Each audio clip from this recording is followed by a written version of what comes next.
The Buckeye goal, the second of the season, scored by number 17, Mark Sharon. Assisted on the play by number 61, Greg Gabriel, and number 16, Clint Preston. Time of the goal, 8:19 of the first period.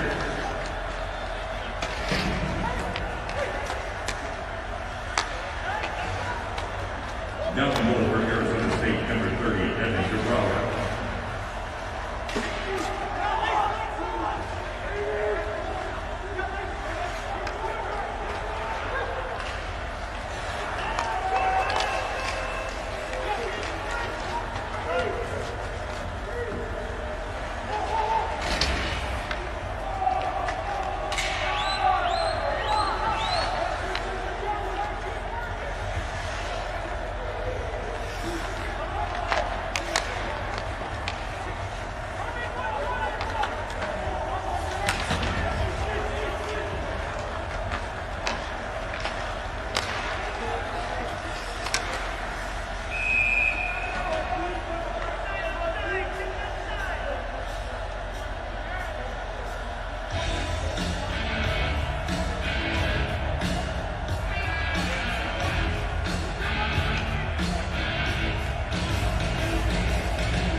keep yourselves and our loved ones safe and healthy. Do your part to be sure to wear a mask. Go Bucks!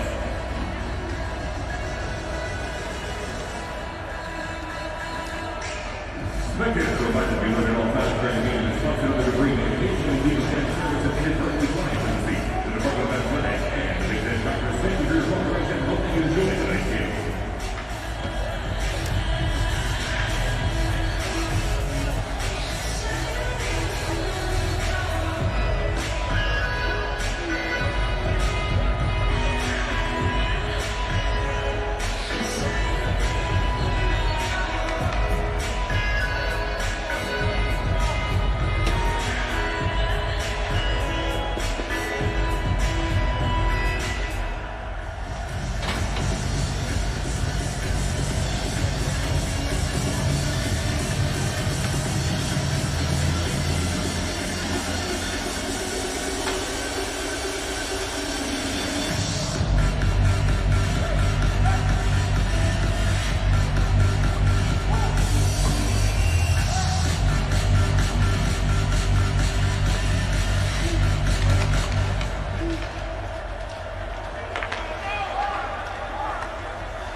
Buckeyes on the north.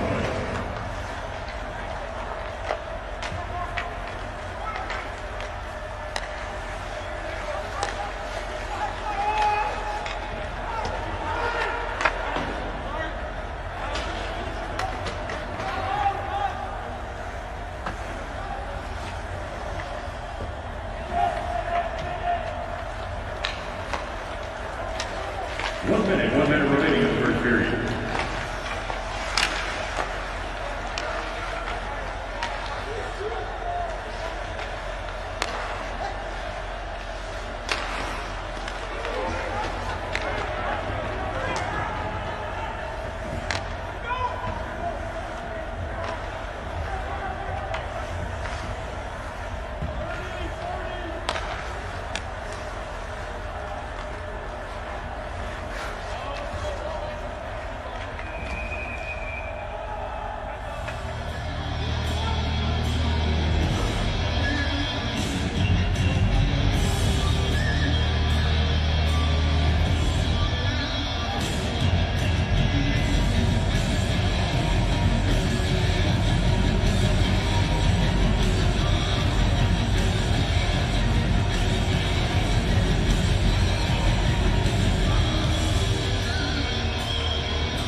Scoring location second, Ohio State goal. First of the season, Tippett by number 26, Jacob Leslie. Assisted by number 29, Cassidy. And number 65, CJ Regular. Time to goal 7-2 in the first period.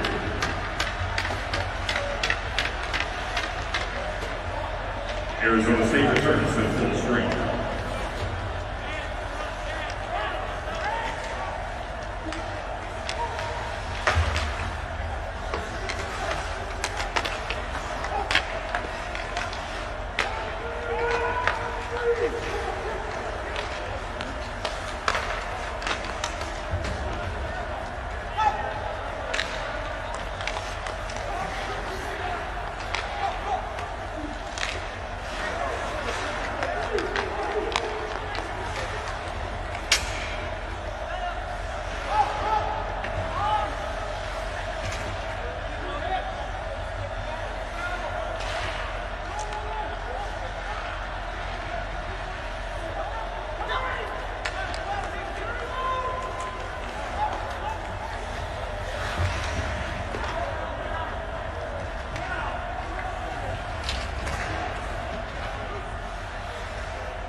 Okay.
this together as we try and still spread COVID-19 while keeping ourselves and our loved ones safe and healthy. Do your part to be sure to wear a mask. Go Bucks! Spectators are reminded to be alerted all times during the game as Bucks and other debris occasionally leave their players to get firmly tied to the seats. The Department of Athletics and Big Ten Founders, thank you for your cooperation as they enjoy tonight's game. Just a little crazy, cause I've been crazy about that lady. Think the words will be waiting, I was sleeping. Cause I'm running out of patience, so I'm waiting on. I surrender you, living fast forward. She said she too young,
Arizona State Noble, the second of the season, scored by number 10, Malcolm Mancinelli. Assisted on the play by number 18, Jackson Murray, and number 17, Jacob Seven. Time to go to 16:03 of the second period.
Ohio State penalties. First, number 17, Mark Jeremiah, 2 minutes for tripping. The second penalty, called number 94, Travis Freeler, 2 minutes for elbowing. Time to goal penalty, 16:50 in the second period. Arizona State on the play.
Arizona State goal, the second of the season, scored by number 13, Chris Rainbow.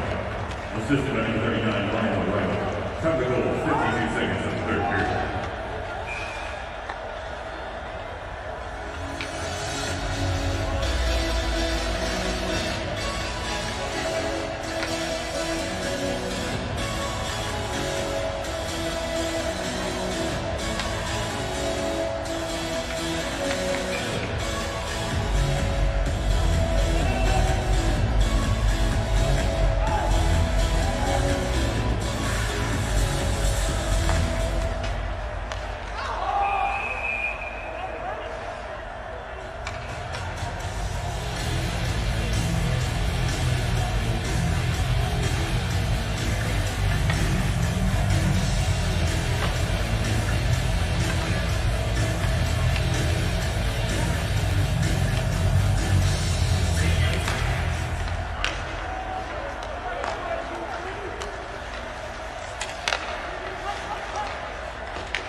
Jordan Sanders.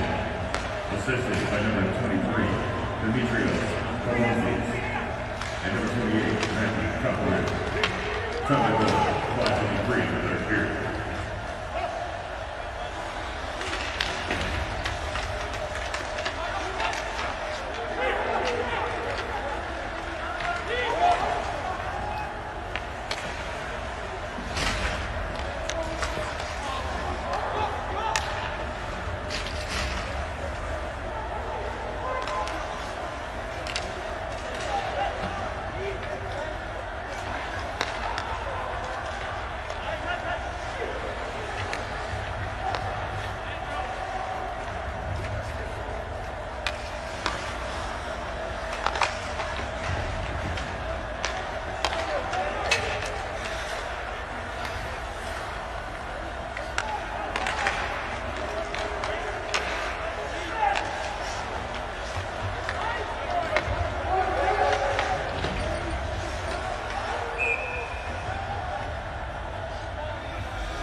The Buckeye goal, the first of the season, scored by number 13, Jake Singleton. Assisted by number 4, Lake Mayhem. And number 29, Kusa Westland. Top the goal, 11-14 in the third period.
return to full strength.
seen the last couple of.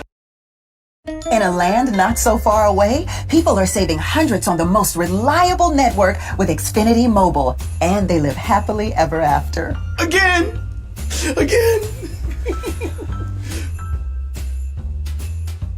Nights out for Brett Larson. They've used all three netminders here in the pod. One's going to be tested right here. Sendin comes in and finds the back of the net. Mark Sendin, 2:15. Got stopped on a breakaway yesterday, and it was a great move. It's just Austin Kane was patient. Speaking of breakaways, here's Brodzinski now. Easton Brodzinski, and we are tied at 1 apiece. Coach Shayak are doing an amazing job with that unit, and they're doing it against some impressive power plays as well. And Nick Oliver, good chance in front. What a save by Shield. Outside looking in. 33 seconds left on the penalty. Kawaguchi, cross ice. Pinto across the goal. Yes, sir. Shane Pinto. Another power play goal for North Dakota. And UN points here in this campaign. North Dakota finally breaks through on the St. Cloud power plays, or on the St. Cloud penalty kill, excuse me, as Seamus Donahue had a shot blocked. Chance now in front. Another point-blank save. Adams with a 2-1 advantage. The 136th meeting between these two as Colin Adams comes close and finds the back of the net. Adams roofing one over Reddick, and it's 3-1 North Dakota. Off the wall to get any exits and clears. More, same story, not enough purchase on that as Weatherby took the block. Perbix skating in. Perbix on the backhands. Nick Perbix makes it a 3-2 hockey. That 2011-2012 team, by the way, they played under the number for much of that season as St. Cloud State has leveled this game. Veeti Mittinen able to corral a bouncing puck. Times 3-on-3 hockey is so fun to watch, and puck possession is critical. Well, here we go. North Dakota able to win the draw. Kawaguchi. Kawaguchi! Whoa, it had to be him! It had to be him! Uses open space with all of it. You see right there, it's a good job. Kawaguchi does a good job helping him out. You see Perbix trying to do that. Once he creates that confusion in front, you got your goaltender moving to the right. He cuts across the grain, and he's not going to miss from that spot. It just goes up under the bar, beats Rennick glove high, and North Dakota picks up the extra point.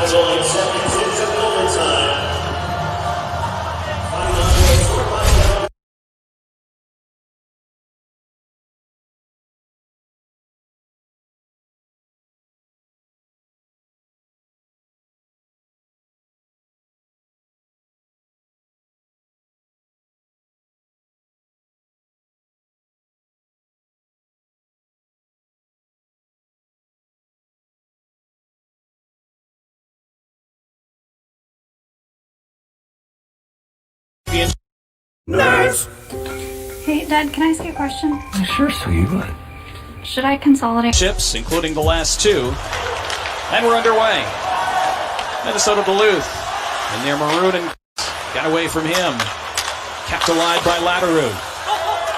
Anderson settles. It got through him. Chance maybe for Cruikshank. Here comes Cruikshank shorthanded. And he scores! Grant Cruikshank. Huge shorthanded goal for the Tigers. They're up 1-0.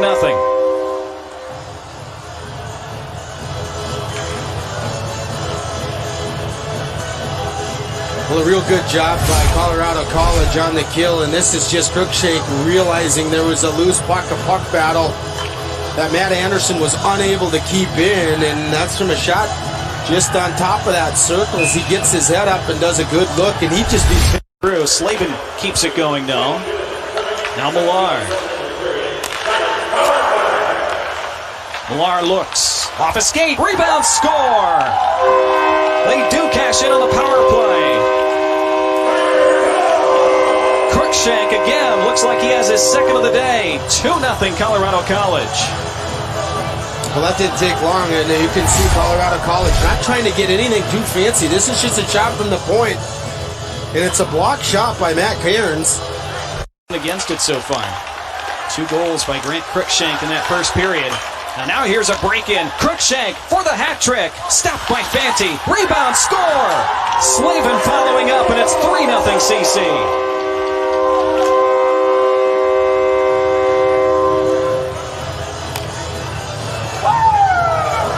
Well, some uncharacteristic play here out of Minnesota Duluth as it leads to a turnover, and it's a breakaway, and it's a good save. You can see he's trying to go open up Fanti for the 5-hole, but Slavin does a good job. Nobody picks him up for the rebound. Right here, just going to try and slide that backhand going in.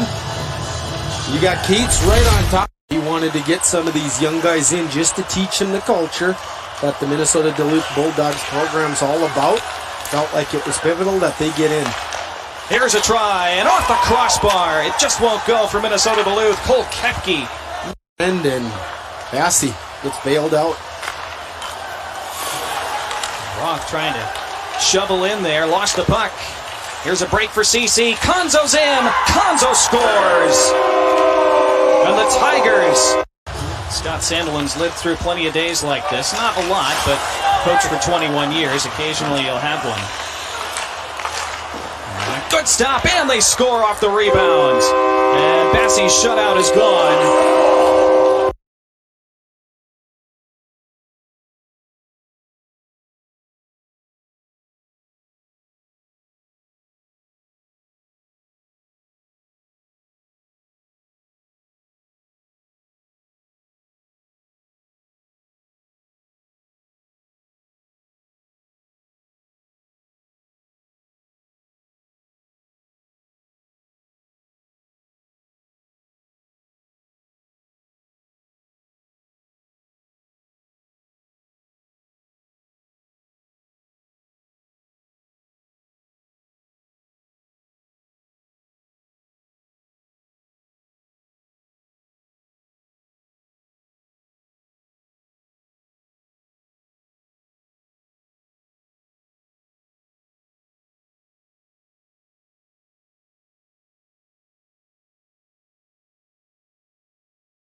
He's now committed to the North Carolina Tar Heels.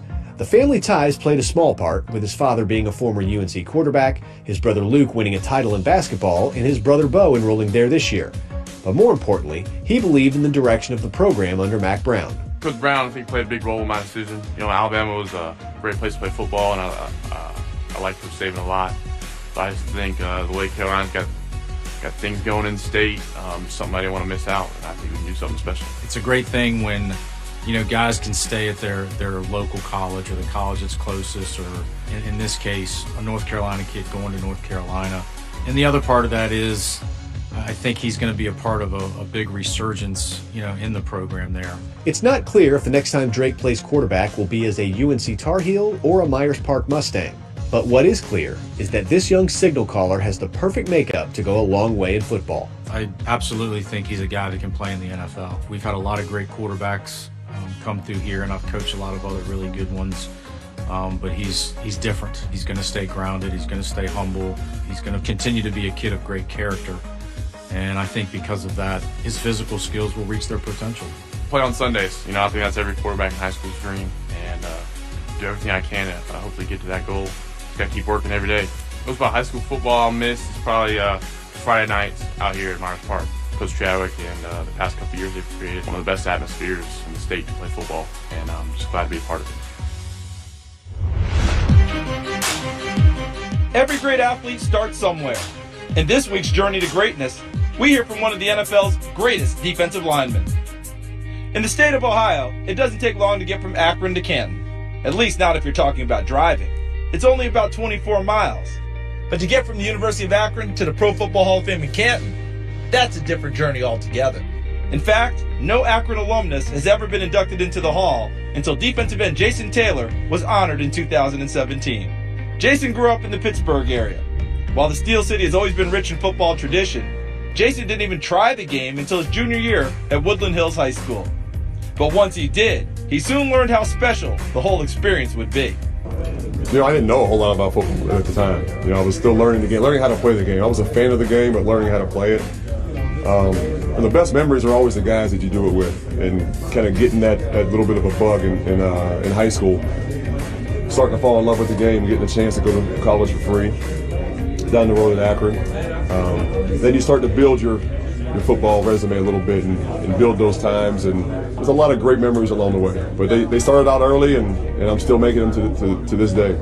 After an outstanding career at Akron, Taylor was a third-round pick in the 1997 NFL Draft by the Miami Dolphins. Taylor would play 15 NFL seasons. He would rack up 139.5 career sacks, which is currently 7th all-time. Taylor still lives in South Florida, and football is still a part of his life. He serves as the defensive coordinator at St. Thomas Aquinas High School, where his sons now play. First heavy, D-line. Whether he's inspiring the young people he coaches or welcoming future inductees into Canton, Taylor looks forward to forever carrying the title of Hall of Famer. That's great. You want to affect people's lives like that, people's games like that. Not only athletes, but people in general. And for someone to look up to you and tell you that they look up to you is an amazing thing. So I look forward to being a Hall of Famer forever, however long God leaves me on this earth. But I look forward to being one of those guys. It's time for another break. When we get back, the recruiting trail takes us to Texas for another talented quarterback. If you'd like to contact the show, connect with us on social media.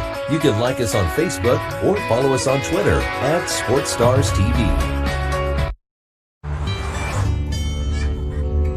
They say that when you're facing extreme danger, your life flashes before you.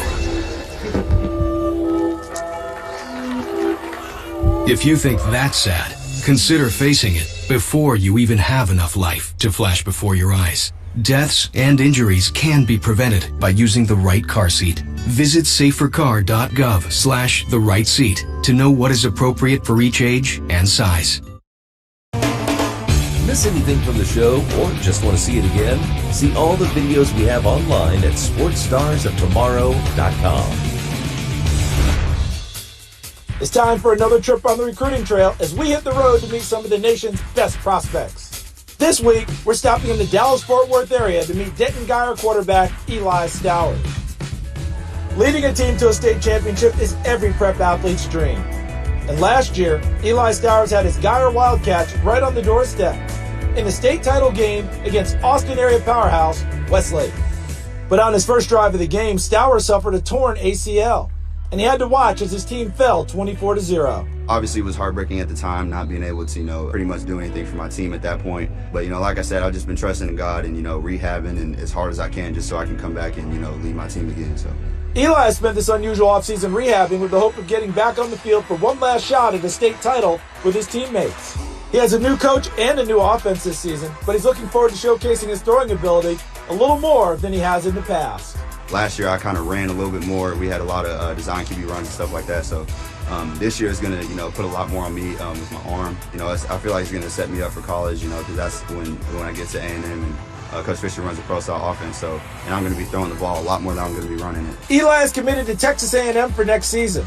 He saw it as an ideal fit because of the academics, the offense, and the fact that he'd get to stay in his home state. The time of committing, it was just, something I had prayed about a lot, and I just felt like, I had a great relationship with Coach Fisher and Coach Dickey and, the whole coaching staff.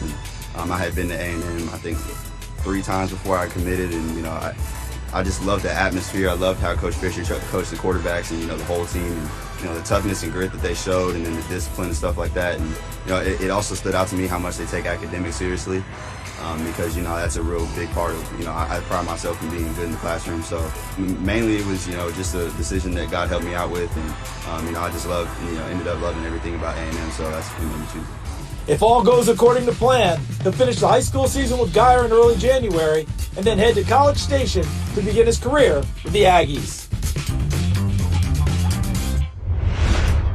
We're now going to check in with a volleyball star in the Atlanta area. Emery Dupes is one of the senior leaders for the Walton Raiders volleyball team this year.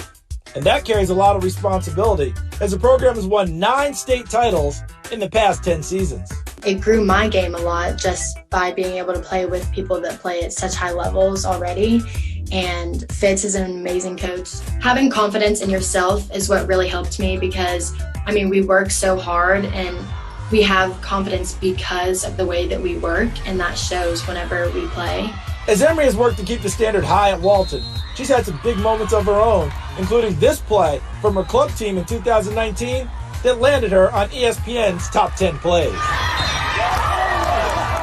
Oh my gosh, it was insane. Whenever I got that recognition, I never would have thought that I would have been on ESPN or anything for that. And whenever I got honored in my hometown, that was just incredible. But Emery's career is much more than just one viral moment. She's a 3-time state champion and a major college prospect. It's a culmination of a lot of hard work that began when her older sisters got her into the sport.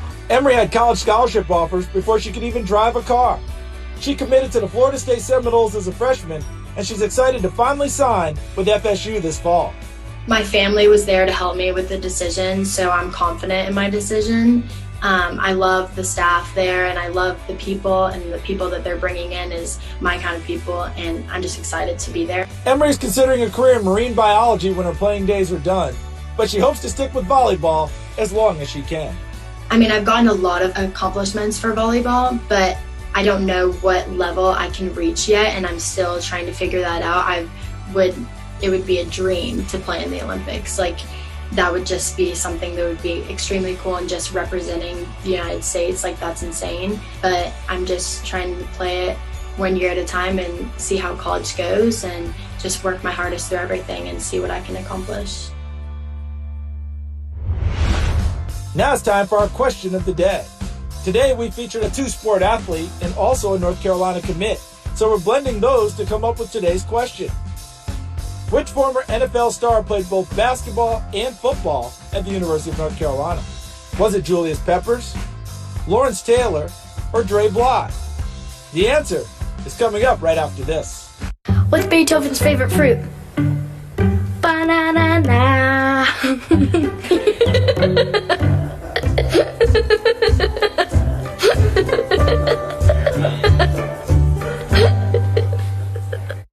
I'm Rudy Tempesta. I'm 92 years old. I fought in World War II. Then I came home, worked for the post office for 70 years. I've been getting Meals on Wheels, and I enjoy it. The most important thing about Meals on Wheels is you meet the people, which to me is fantastic. You need people to keep your brain moving. That's what life is about. It's love and having a conversation with people. Introducing Copperfit Ice, the world's first compression sleeve to include the cooling sensation of menthol and the energizing properties of CoQ10, infused into the compression fabric and released and absorbed by your movement. The more you move, the more Copperfit Ice delivers. More support for all-day comfort and fast recovery and relief of sore muscles and achy joints. Guaranteed, or your money back. Get your Copperfit Ice knee sleeve online now at copperfitice.com. Welcome to Drive Across America, brought to you by CarShield. I'm your host, Chris Berman. CarShield makes sure you don't pay for expensive car repairs. We all know the cars will break down, and if your car is out of warranty, those expensive repairs could really be a disaster. With coverage through CarShield, you'll never have to pay for covered repairs again, which is why I'm a very happy customer. How has CarShield helped you? I saved $6,000 on my engine. What about you? They saved me $3,500 on my AC compressor. Well, you heard it here, folks. CarShield is America's #1 auto protection provider for a reason. An engine, transmission, or computer system breakdown could cost you thousands of dollars. But with CarShield, you'll never pay on covered repairs. Don't drive another second without protection from CarShield. Why do we love CarShield? CarShield cars go farther! Call now for a free and instant protection plan quote. Call 800-591-6574, 800-591-6574. Phil Swift here for Flex Paste, the incredible rubberized paste. Right out of the tub, it clings to the surface, and it instantly fills gaps and holes. Flex Paste dries to a strong, flexible rubber, perfect for sealing RVs and campers. Use it to help prevent flood damage, stop rodents from getting in your home, or even crafts and hobbies. Get Flex Paste and the Flex Seal family of products at these fine retailers. Miss anything from the show or just want to see it again? See all the videos we have online at sportstarsoftomorrow.com. Before the break, we asked which former NFL star played both basketball and football at the University of North Carolina. It was Julius Peppers, who played 2 seasons on the basketball court for the Tar Heels before deciding to focus on football. It's time for the part of the show we reserve for a highlight tape sent in by a viewer. This is Nick Darkus, a 2021 prospect at Rider High School in Wichita Falls, Texas. He plays wide receiver and defensive back, and he's also been known to make a lot of plays on special teams. In his junior season, he had 70 catches for almost 1,200 yards and 13 touchdowns. And he averaged 32 yards per kick return. He received all district honors in both football and basketball. He's planning on playing college football next season, and he's received interest from Missouri State, Pittsburgh State, and Stephen F. Austin. If you'd like to be featured in this segment, send us your highlights. Go to sportstarsoftomorrow.com, click on contact, and fill out the form to tell us why you should be on the show. That's it for today. Be sure to follow us on Twitter and Instagram at SportsStarsTV for bonus content and updates about the show. For our entire team, I'm Charles Davis. We'll see you next week on Sports Stars of Tomorrow.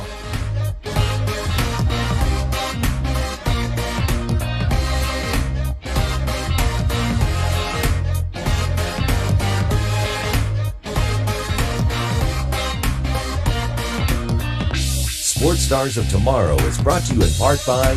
I've always had a problem with sweaty hands. My feet were so sweaty. The general sports bra area. My upper lip and my forehead. It was just stressful. It's really been a tremendous struggle. We don't just sweat under the arms. So we created the Carpe line of sweat management products for all over the body. I haven't had sweaty hands in 2 years since I started using Carpe. Honestly, just completely changed my life. Avoid expensive treatments, injections, and prescriptions. Get Carpe today with holiday savings of up to 30% off at mycarpe.com.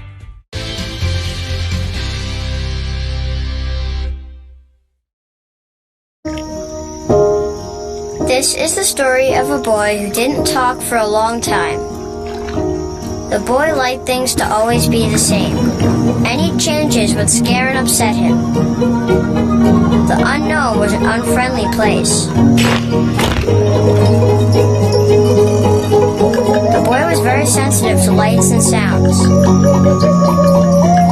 So he built secret hiding places where they couldn't get in. The boy didn't like looking people in the eye. He wasn't trying to be mean, it just made him feel uncomfortable. Sometimes he'll flap his arms again and again. One day I found out I had something called autism. My family got me help. Slowly, I found my voice and learned all the ways I could live with it better. Early intervention can make a lifetime of difference. Learn the signs at autismspeaks.org. My twin brother Jacob has an autism spectrum disorder.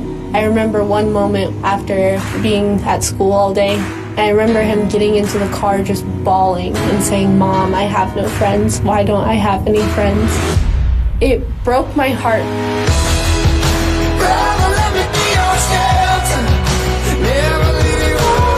That was the moment when I realized that I needed to do something about this. I needed to make a difference in his life. And I knew that if I could help him find a friend, I could help teach other people that including people with differences is the right thing to do.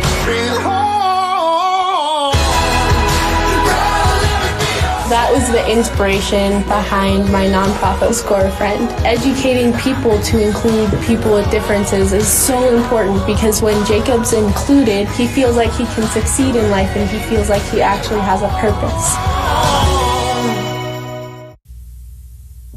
This is Midco Sports Network. This is how we do sports.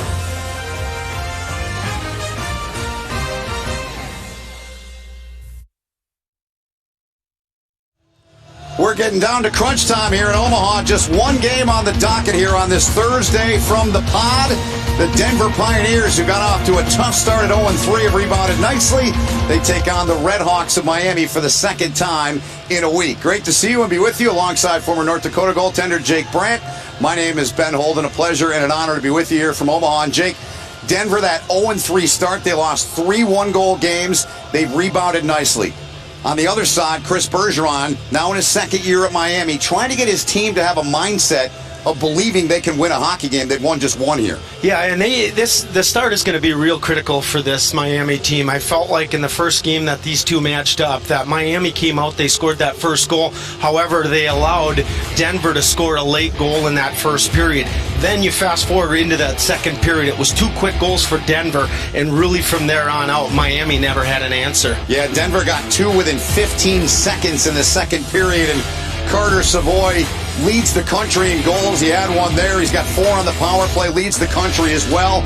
And Denver with a thorough win in the end, as Jake said. So for Miami, it's that mindset we talked about. For Denver, an 0-3 start. This is a talented hockey team, though. They got a lot of people that can make plays for them. Yeah, they do, and they had a real tough schedule to open up into this pod. It's those one-goal games that they could easily, they feel they could have won those games. But, the thing about Denver and David Carl, what he's happy with is he feels they've been building, they've been getting better, they've been getting closer as a team. He's been very happy with the leadership of this senior class. All right, let's get a listen now from the head coach, David Carl. It's time for our Coach's Comments, brought to you by Home of Economy. And here's what he said a couple days ago about the final stretch run here in Omaha for his hockey team. Yeah, 4 games in 6 nights. It's the most we've had here, and that's our challenge as coaches and with our team is to turn the page and make sure we're being professional about taking care of our bodies with proper nutrition, sleep, hydration, and rest, and using the resources that we do have. To make sure that we can bounce back and have a good performance starting on Thursday night with a very good Miami team. Well, just 1 win so far for the Red Hawks, and they'll face a Denver team with a top goal scorer in the country in Carter Savoy tonight. Yeah, it should be a great matchup here. Carter Savoy has really been the story for Denver in this spot. Should be an excellent game tonight. Looking forward to it. We'll take a break, a timeout, come back, and we'll get this one underway. Puck Drop is next. With the success of the Case IH Steiger Quad Track and Magnum Road Track tractors, it's no secret why Case IH is the leader of the track. So it wasn't surprising when the competition started imitating us. But only Case IH offers a 5-axle design to give you a smoother ride, more power to the ground, with less burning and compaction. Still, we're flattered. In fact, if we weren't already red, we'd be blushing.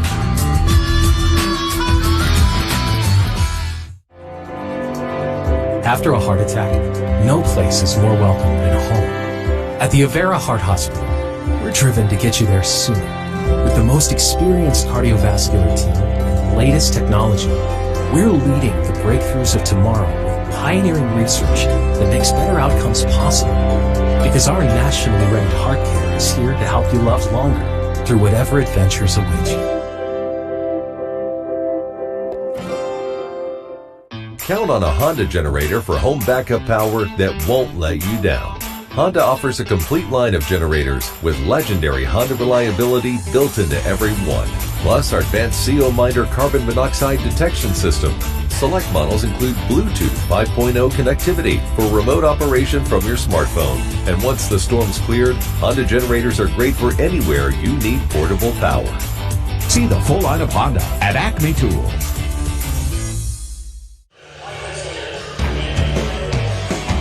Just one game here in the pod today in Omaha. Denver and Miami set the tangle here as we inch closer to puck drop in this one. They met a week ago, a 5-1 Denver win. The Pioneers and the home whites tonight. Magnus Krona is back in between the pipes tonight. 2-4 on the season. Kaspersky played the game 2 days ago against Western Michigan and got his first win as a Denver Pioneer in the transfer from Yale. David Carl, just 30 years old, leading the Denver program. He's been there a long time. He came there as a player, had a heart condition, had to step away from playing, and immediately became a coach. So he has been around this program for an awful long time. The other goaltender is Ludwig Pearson, pitched a shutout in Miami's only win, a 1-0 win, and then the next night they played Ben Cross, but Chris Bergeron, the Red Hawk head coach who played at Miami, had great success as the head coach at Bowling Green, said that was planned from the start. And the hockey game's underway as Jaakko Heikkinen and Casey Gilling square off, and the puck is sent down the ice, and we'll do it again just 5 seconds in. Jake, biggest things you're looking for first for Denver in this game tonight?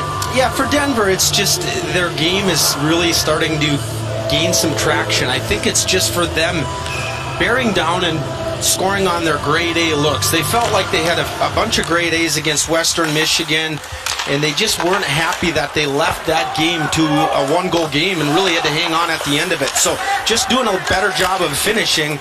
And then as Miami, it's just trying to get through the ups and downs, trying to be that level game for them.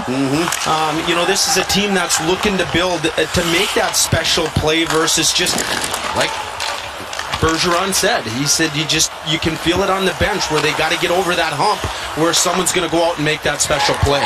Yeah, it's a mindset they've got to adapt. They're a program that has such great history. They had a 10-year run that was as good as any team in college hockey not too long ago as the lines cycle through up top as Savage dumps one in, steered away by Krona. And they've just got to get past that. And I love what you said. It's an opportunity, too, for some of their younger guys and guys that are in the lineup tonight. They're going with 8D and just 11 forwards tonight on the Red Hawks. Yeah, and not sure if there's some injuries that potentially are in that lineup, but Bergeron, he always has said, and the one thing, it's a common theme, is he talks about opportunity, and that is what's so pivotal for these younger players. He says, hey, listen, I don't want to hear about it. You're going to get your chance. He wants them in the opportunity here against a real good Denver team to go and basically say, show me you can play. Show me you should be in the lineup. And so that's what he's looking for out of some of these guys that haven't seen a lot of ice in this pod. Good stuff. We'll keep our eyes on those keys from Jake as we move along in the broadcast. Good to have you with us wherever you're watching tonight as we come up on the 2-minute mark here in the opening period. Each team with a shot on goal. Barry, nice pass, spinning, finds Loud on right wing, drives a shot. And Slava Demon got a stick on that to deflect it off target. Rourke Russell, he's back in the lineup for the Red Hawks. Mahalik and Russell paired up as the fourth D pair. You don't say that very often. You really don't, do you? No. No fourth line centermen, so just rolling with three centermen. Probably rotate Rule and Silver in along with those centermen, so it'll be a different look, but they shouldn't be fatigued on the back end with 8 guys dressed. They shouldn't be there without Bray Crowder, who's really turning into a good one on the back end. He's out with an injury. So they're without him tonight. Capstick, he made the hit there on the half wall. He's back in the lineup from their last game. Clement, who's been playing well. Bergeron's been happy with his play. Casey Gilling's a guy they've got to get going. He sent it back. Capstick, and that one deflected away as Sladek was on the side of the crease. Redhawks here maintain possession. Barbolini wristed one in. An easy stop there with a trapper for Magnus Krona. 14 seconds shy of the 3-minute mark. And so far, I think Miami's happy with the start. They've had a couple opportunities just throwing those pucks in front, but you have net front there. That's the nice thing. Slatic right in front of the net. Just not sure if he got a stick on that or if Magnus Krona made the save before. But just some of those opportunities that they're going to need. It's not going to be pretty necessarily. It's get back to when you're having trouble finding the back of the net. It could be just throwing pucks and bodies in front of that net and hoping for either a tip, a screen, a redirect, or second opportunities. Sometimes you just got to get back to what is simple and works best. Here's a shot ripped in from the right circle by Capone. A week ago, I believe it was, he scored a nice one. His first, actually, it was on Saturday against Minnesota Duluth, bar down. And here's a look back, Jake. Well, you see the puck moving here. It's just a quick tic-tac-toe play, and that's a shot from outside. You want to see Denver when they're talking about bearing down on some of those chances. That's an easy save for a goaltender that's seeing the puck exceptionally well. You talked about Pearson coming in at a 1.68 goals against average and a .946 save percentage. And he's 1-2 on the year. Those are Jake Brandt-like numbers. No, those are not my numbers. I couldn't touch those. These are ridiculous numbers. And they're getting great goaltending on the back end, this Miami team is. Yep, needs some support on the ozone side of it. Pearson along with Rydquist, who's on top of the crease, both products of the great country of Sweden. Played junior together, and they kind of came as a package deal. Happens oftentimes. Savage batted that one down. Kyle Mayhew. He'll stride back and play it ahead for Carter Savoy. Tied for the national lead with 6 goals. There are a handful of players with 6, but he still leads the country with 4 on the power play. He is a dangerous player. He's one of the freshmen that has really stood out here in Omaha, along with Reese Gaber of North Dakota. I would put Veeti Mitten in that category as well. Those guys are all special talents. Denver's got themselves another nice guy on the back end. Mike Bennings really came into this pot. He was banged up in that Duluth game, but he's back in the lineup tonight. We'll just have to keep an eye and see how he looks out here, how healthy he is. We're going to look now as he goes into the corner right on cue against Ben Lown. Did not play in their game. A 3-2 win over Western Michigan a couple of days ago. Former teammate of Carter Savoy, and they are both very, very good players. Benning got a stick on that to deflect it away.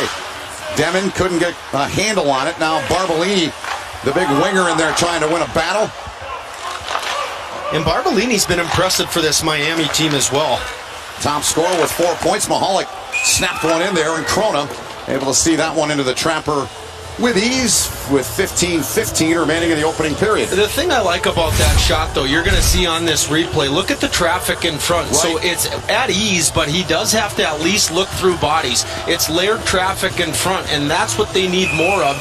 You maybe get a seeing eye puck that Krona doesn't pick up and it finds the back of the net, or it's a tough save that maybe it just hits you and then the rebounds are laying there. So Miami, so far, so good for the start. Yep, not bad. One of Jake's keys and one of his themes here in the hockey game tonight. Denver trying to get it up off the glass. That was Jaakko Heikkinen, couldn't get it out. Shot fired in, punched away the blocker. Here's Russell, loads and fires. And there's a couple of more opportunities for the Redhawks, as you mentioned, as it's frozen by Krona here. Yeah, and that's an easy save for Magnus Krona. He's getting square, just right into the chest. He does a good job just cradling that puck right in to his midsection area. That's what goaltenders do so good. It used to be you could get so many of these rebounds. These guys are really, they're like Velcro back there, the way they just absorb these pucks. And that just is a good job of not giving out those rebounds. Here's a chance as Slatic couldn't put it away. Justin Lee getting over there to help Krona there. Slatic had a gaping net. These lively boards, they've been lively since game 1, and no doubt Slatic knew that as well as Magnus Krona. Here's Mahalik now, navigating his way, trying to, was poked away by Heikkinen. Dörflinger then came over to finish him off there, and now the puck on the stick of Griffin Mendel. Capone laid it back for Justin Lee, the physical defenseman. Tipped inside the zone by McCade Webster. Had a pretty goal with these two men a week ago today. Did Webster. Now Pletzky, a little suck and drag there, got around to Amisto, and it goes into the corner though. Up top now, cap stick for Clement. Clement fires one, more net front presence there. Monty Graham in front that time. Well, Webster looking for an open teammate. He finds the D-man, Tuomisto, now Jandrick. Alaska Fairbanks transfer seems to be fitting in nicely for David Carl's group up front. Now Clement onto the stick of Monty Graham. Graham banked it ahead, trying to get in there and get around Mayhew, but Tuomisto's there. Webster now backhands one up the right wing, sent into the zone by the Denver captain, Olszewski. He'll go in on the forecheck. And the Red Hawks, good clean breakout for them. Ben Long with a puck now. Benning back for Denver. Jake mentioned he didn't play the other night. David Carl, we talked to him yesterday, wasn't sure, but obviously he's good to go and in the lineup. Another chance in front. There's Nyes with a backhander. And Nyes will hop on a loose puck, feeds the line. Daschke, couple of goals for him here in Omaha. Rydquist snapped one in wide. Nyes, bodied by Demon. Gutman comes in to help out, but it came to the line, and Daschke fanned on it. Now they got to reload and get onside. Yeah, a good offensive zone shift there, but because of tired bodies, that puck comes out. You'll see Miami go to look for a line change, and Denver will get one as well. Play intercepted and broken up nicely by Edwards as Gilling had speed. That one snapped on, and Pearson deflected off of him, and he'll freeze it with 12:44 to go in the opening period. John Sladek an opportunity early here, but could not put it away. We remain scoreless here in Omaha. NCHC hockey is on the ice in Omaha this month, and Midco Sports Network is the place to watch all the action. Tune in for every puck drop from the best and most competitive college hockey conference in the nation. Live from the pod in Omaha. The freshman roofs this one past Cross. From the ice to your screen, Midco SN is proud to bring you every NCHC game from Baxter Arena through December 21st. Check online for game times and matchups. On the next episode of Midco Sports Magazine, as we near the end of the year, an encore for two stories from 2020 that became viewer favorites and won Emmy Awards for outstanding storytelling. And a holiday treat for hockey fans. From Duluth to Grand Forks to St. Cloud, a peek at the production of 40 games in 20 days from the NCHC pod in Omaha. These stories coming up on an all-new Midco Sports Magazine. So here's how these two teams stack up. Denver, their numbers, for and against.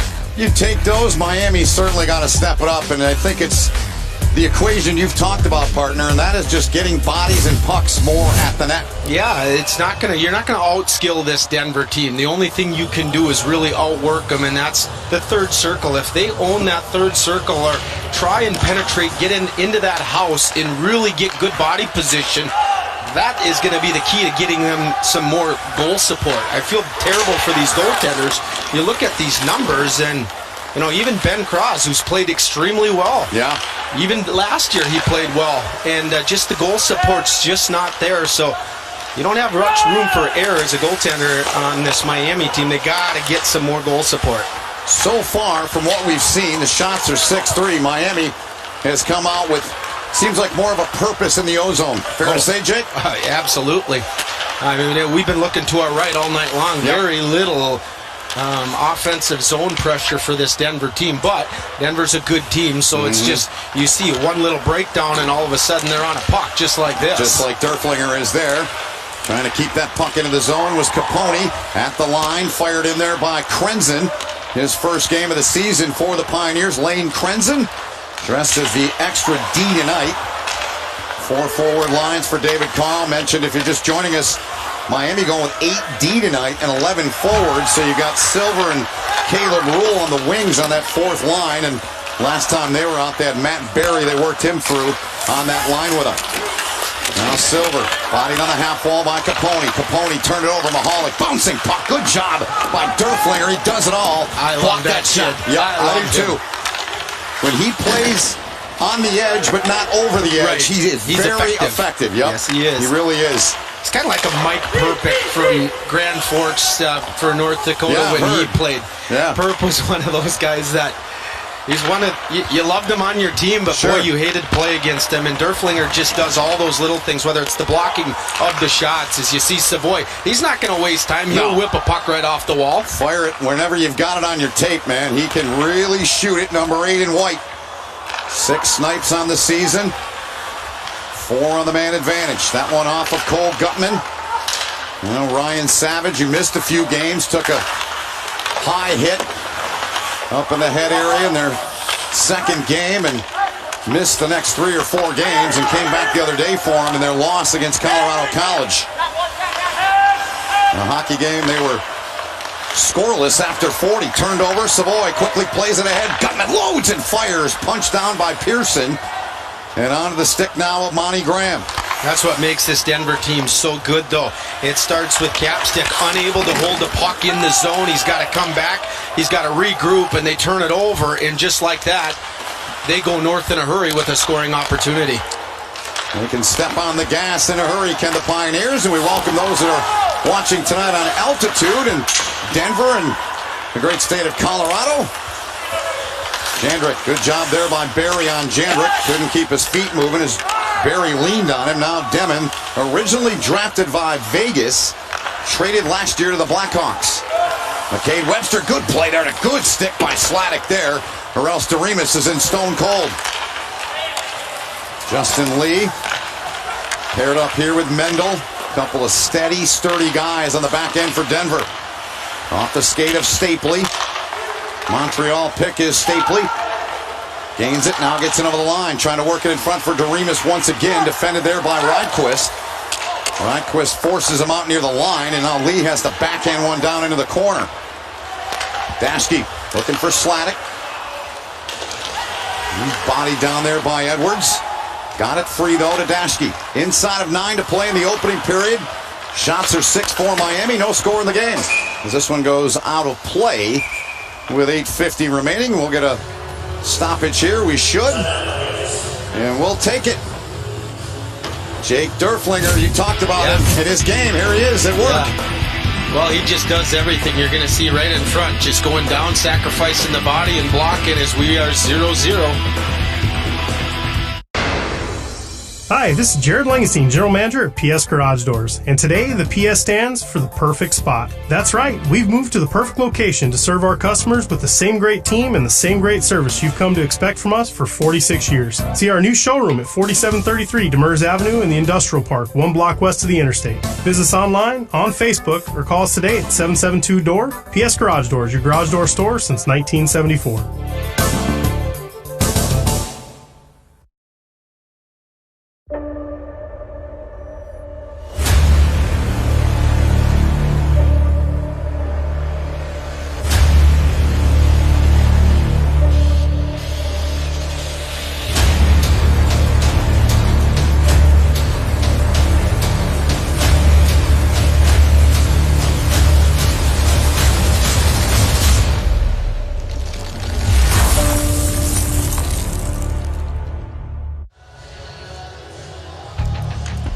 We touched on Miami and Colorado College a couple of nights ago. This game, scoreless after 40, but there were 5 goals in the third. Patrick Causey first in his career.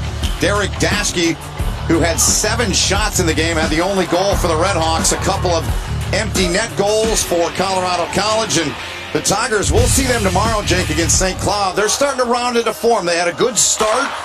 Hit a couple hiccups, but they've come back. The win over Minnesota Duluth for them was huge over the weekend. It really was, and 3 things stood out that I thought they needed to get going. I thought Cruikshank needed to get going, Slavin needed to get going, and Bassey's given them exceptional goaltending on the back end. All of a sudden, they got life, they got belief, and all of a sudden, they're a hard hockey team to try and beat. Well, all 3 of those boxes you can check. Right? So they've done a nice job. Grant Cruikshank, a good hockey player. Slavin's developing. You can see it. You've seen it here, even though Colorado College got here a week after everybody else and will only play 8 games in here, but you're seeing it. Bassey giving him the 2 wins in net. He's been good for him. Well, and I felt like Colorado College just coming in is other teams had 1 or 2 games under their belts. Right. That was a little advantage to the opposing teams that they were playing.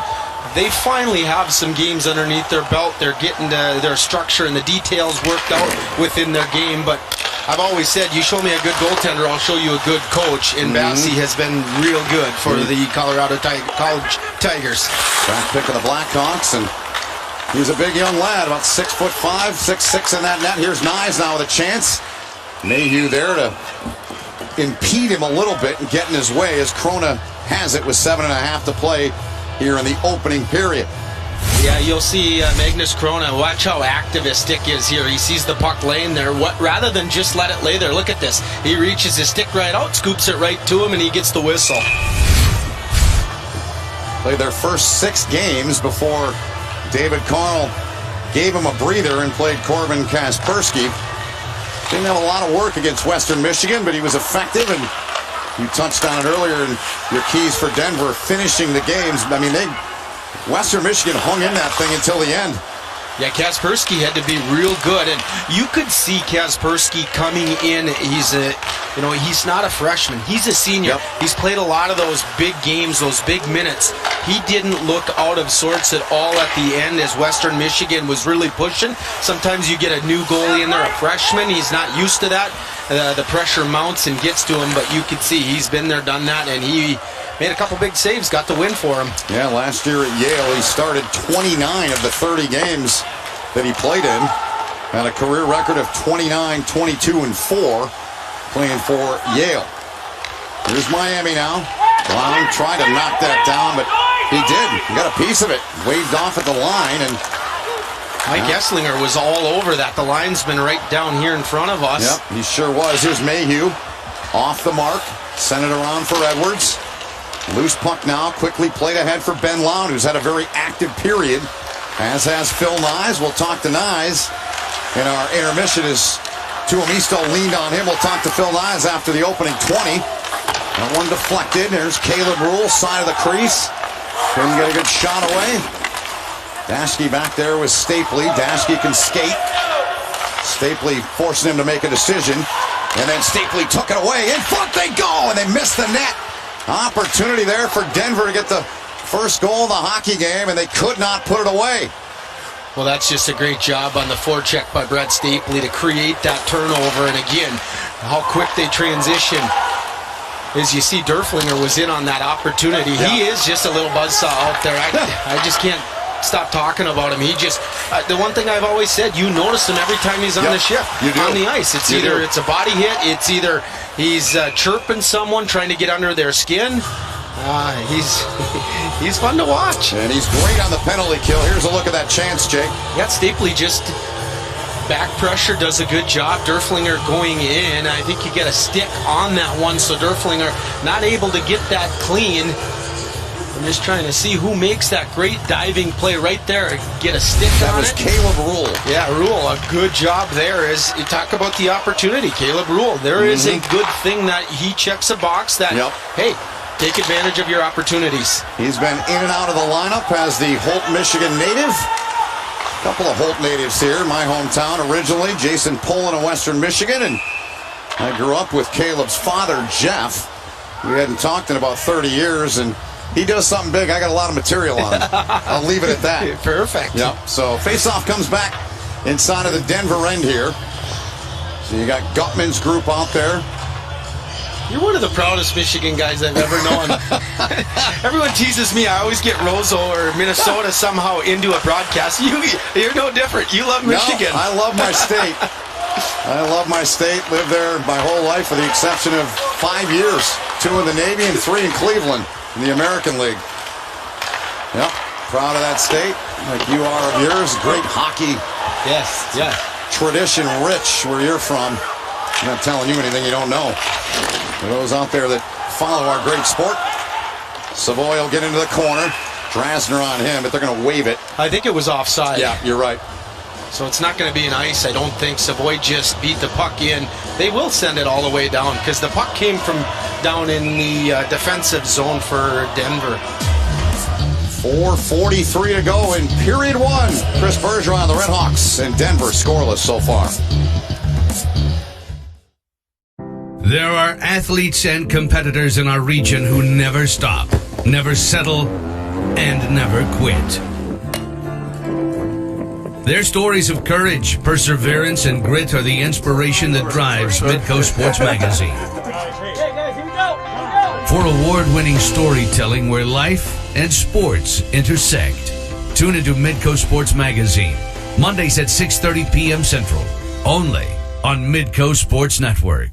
All 10 North Dakota hockey games from the Pod in Omaha are live on Midco Sports Network this December, and you're not going to want to miss a minute. Caulfield on the backhand and in the back of the net. From the ice to your screen, Midco SN is proud to bring you another season of North Dakota hockey. The follow-up by Pinto is in. Tune in on Saturday, December 19th at high noon when North Dakota and Minnesota Duluth square off for a second time live on Midco SN, celebrating 10 years of sports. Coming up on Saturday, another big tilt here inside of the Pod. The guy to my right will be on the call with Alex Heiner. It'll be Minnesota Duluth and North Dakota. Round 2. That's going to be a good one. That one ended in a tie. Minnesota Duluth was able to get the extra point in the shootout. Ryan Fanti was brilliant in that shootout. He's been real good this whole pod in the shootout. He really has. Breakaways, 5-on-5. Minnesota Duluth has found the answer in net for their guy that basically played 4 straight years. Pretty much. Hunter Shepard. Yep. One of the greats in the history of the game. Here's Clement, swept it around, banked out of there. Bad bounce from Miami. Came free there to Ryan Barrow, who's always active out there for Denver. 4 to go in the opening period. Shots are 7 apiece. No penalties in the hockey game to this point. Face-offs 8-4 in favor of the Redhawks. Graham, that one off the leg there of Pletzky. Pletzky scored in the other meeting. There's a chance down bottom of the circle. Graham didn't get good wood on it. Now Hakanen's got it. He'll use the boards. The bank it ahead for Capone. And Pearson's got to make a play. Played it off the near side. Derflinger there. That one flipped in. Hit Hakonen down low. Jaakko Hakonen, the veteran. Now Derflinger, another veteran. Product of Walnut Creek, California. Down the wall comes Mendel. Kept the play alive into the corner. Hakonen, tireless worker. Always so good when he's on the ice is Jaakko Hakonen. Taken away by Clement. Derflinger's given up a little bit in size here. It's Clement's about 6'5". Yeah, but watch who comes out with this puck. Exactly. You see that? There it is. Right on cue. Here's Mendel now, challenged nicely by Ryan Savage. Forces him to dump it back into the corner. Now Alec Capstick in there working. Denver, good ozone time here. They get a fresh body on Edwards. He'll come in there and give Capstick a shot there as it goes down for an icing with 2:46 left here in the opening frame. Probably the best shift from Denver in this first period as far as the ozone sustained pressure that they have. Not only does this allow them to kind of get, the forecheck, kind of the ground game going, so to say, but now Miami doesn't get a change, and those guys were out there getting ground down for quite a while, so advantage here for Denver on this shift. Stapley will take the draw here against Monty Graham. A little shifting there for the Redhawks. That's Savage that came over on the near side hash mark, and the puck came right to him. Father Brian, a former Redhawk and former teammate of their head coach now, Chris Bergeron. For a couple seasons they played together. Played ahead for Edwards. 2.5 remaining in the period. Edwards' shot never got through it. Deflected off at Daschke there, now side of the crease, and Stapley just had it roll off his blade. Graham and Doremus battle for it there. Demon now trying to get a handle on it. Sladek, who's had an active period, he'll go in for the Redhawks. Benning chipped it away from him.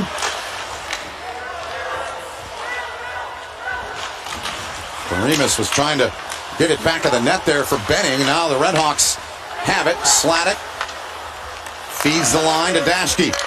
Now Rydquist. Rydquist snapped one off the shoulder of Corona there. Yeah, Corona looked like he picked that up a little late, but because he's that big frame, he just did a shoulder shrug and made a routine save. Sladek real good, though, on that shift. You see him working his edges, and he really undressed the defender for Denver behind that net to create the separation. 90 seconds to play in the period. Cole Gutman trying to work it up the wall. Couldn't get it out. Barry kept it in. Matt Barry transferred in last season. Second semester for Miami. Good work here by Gutman. Gutman with a backhanded chance. Not much room there as Pearson was right on the pipe. Hopped around and over the stick of Tuomisto, and they'll sling it right back ahead off the stick of Mayhew. Here's Carter Savoy. Defended by Drasner. Got some help in there from Phil Nyes. Swept in front, Miami. Good job protecting the house there as Drasner came in to get it out of harm's way. Under a minute to go now in the period. 45 seconds, in fact, remaining in it. Barry winged one through the crease there. Drasner, watched by Heikkinen. Down into the corner now. Caleb Rules on. Shoveled one on to Nyes. He feeds it around to the near side point. Senard right back into the corner. Rule in there against Tuomisto. Now Mayhew came in and gave him some help. Savoy trying to bat that one out of the air, and Tuomisto finally gets it free, and Heikkinen releases the pressure here. Under 20 to go in the period. A good back and forth game. Miami with the good first push, then Denver, you've seen them gain a little traction, and then another good shift coming back for Miami as this period's just been humming along. Heavy hit by Capone on Caleb Rule as he was trying to get off the ice. As the period comes to an end, and David Carl had told us prior to coming here that Capone is a guy that can play the physical game like nobody they've had, and that was a pretty heavy shot he delivered on Rule. Yeah, and even Carter Savoy throwing the body a little bit on that shift as well. So it's just not the big guys, it's even your goal scorers. So a real good period for both teams. No score after 20. Shots are 8-7 Miami. We'll step aside, come back with our first intermission right after this here in Omaha. When you imagine your new kitchen, do you dream in color or black and white, traditional or ultra-modern? Whatever your vision, our experts at Sterling Carpet One can bring it to life. Our specialists integrate the latest trends in all plans, from custom cabinets and countertops to lighting and flooring. Your home will only have one new kitchen. We will make it yours. You dream, we design. Sterling Carpet One. In olden times, people challenged each other in interesting ways. Okay, Boomer. Pick the wrong one if you wanna throw down. Anytime, any place, it can go down. Not any place, the place. Axe throwing at Northern Air Family Fun Center. Our axe throwing coaches show you the basics and then let the fun fly in our cool and safe axe arena away from kids' activities. Reserve your time online. There's always a reason to throw down. Axe throwing at Northern Air. Woodland Resort in Devil's Lake offers 2, 4, and 6-man fish house rentals. Anglers that choose to rent our fish houses will find a full-time crew working hard to keep our houses on the best action available in our area. Our houses are first-class and modern, preheated, pre-drilled, and ready to go, with plowed trails and luxuries like electric lights, propane furnaces, and comfortable seating. Lodging and fish house packages are available. See woodlandresort.com for details. Legendary fishing stories start here at Woodland Resort.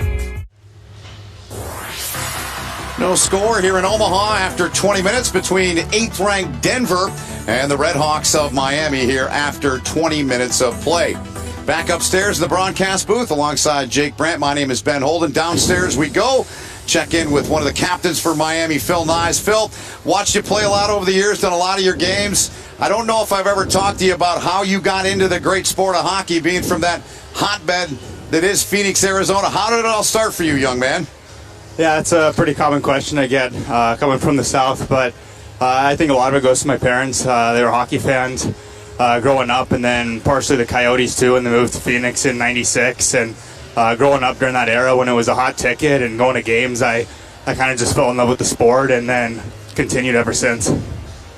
Hey Phil, overall I felt like you guys had a real good start to that period. Denver came on a little bit, but even at that end, this is a game that's going to go back and forth with the momentum. How do you go out there, stick with your game plan, and try to play with the lead here? I think we just keep being competitive. That was something that we're harping on over the last few games. We felt that our compete level wasn't high enough, and I think we're doing a better job tonight. And obviously that's keeping us in the game more and creating some scoring chances. So I think if we just keep competing hard, that'll continue to come. Phil, what were the biggest things you guys as players talked about prior to this game? Because we've talked to Chris a lot, Bergeron, your head coach, and we know kind of what the vibe is of your team. So what are the things that you and your teammates talked about you had to get done here tonight? I mean, we just talked about that. We still had a lot left to prove. Obviously, there's only 3 games, but 2 of those being against top 10 teams in the country. We felt that there was a lot more on the table left for us, and we're trying to show that. So, even though it's 3 games, I think it's 3 games that could swing the momentum for the second half, and they're against a pretty good team. So we're trying to focus on trying to take some points from these last 3 games and kind of swing it into the second half. Great. I love the mindset. Thanks for your time. Enjoyed talking with you. We'll let you get in and get ready for the second period. Thanks for this. Thank you, guys. Appreciate it. All right, Phil Nyes, and good first period. Good first period out of Miami, I thought. Yeah, I thought so too. I thought they generated some scoring chances. They made things a little bit difficult on Corona, so more of that for the second period. Back with highlights and stats right after this. Boom. With just a few clicks at GoHugos.com, your grocery shopping is done. Now you can just sit back and relax. Well, technically you do have to get up to answer the door. GoHugos.com. Keeping it simple.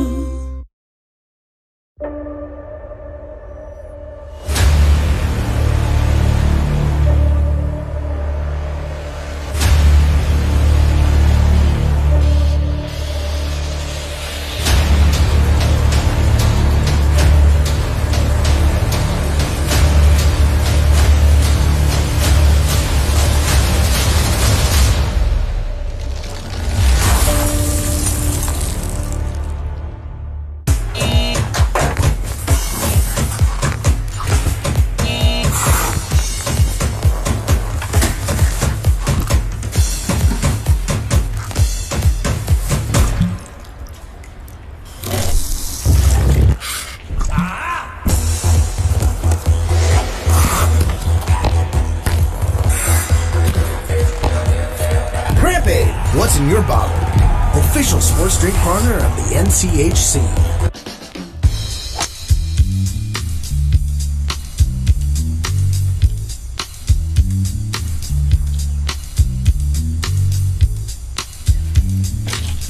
Hey, can I ask you something? Yeah, sure. Where do you get one of these? To get the #1 golf swing rhythm trainer, go to orangewhipgolf.com. You gotta feel it.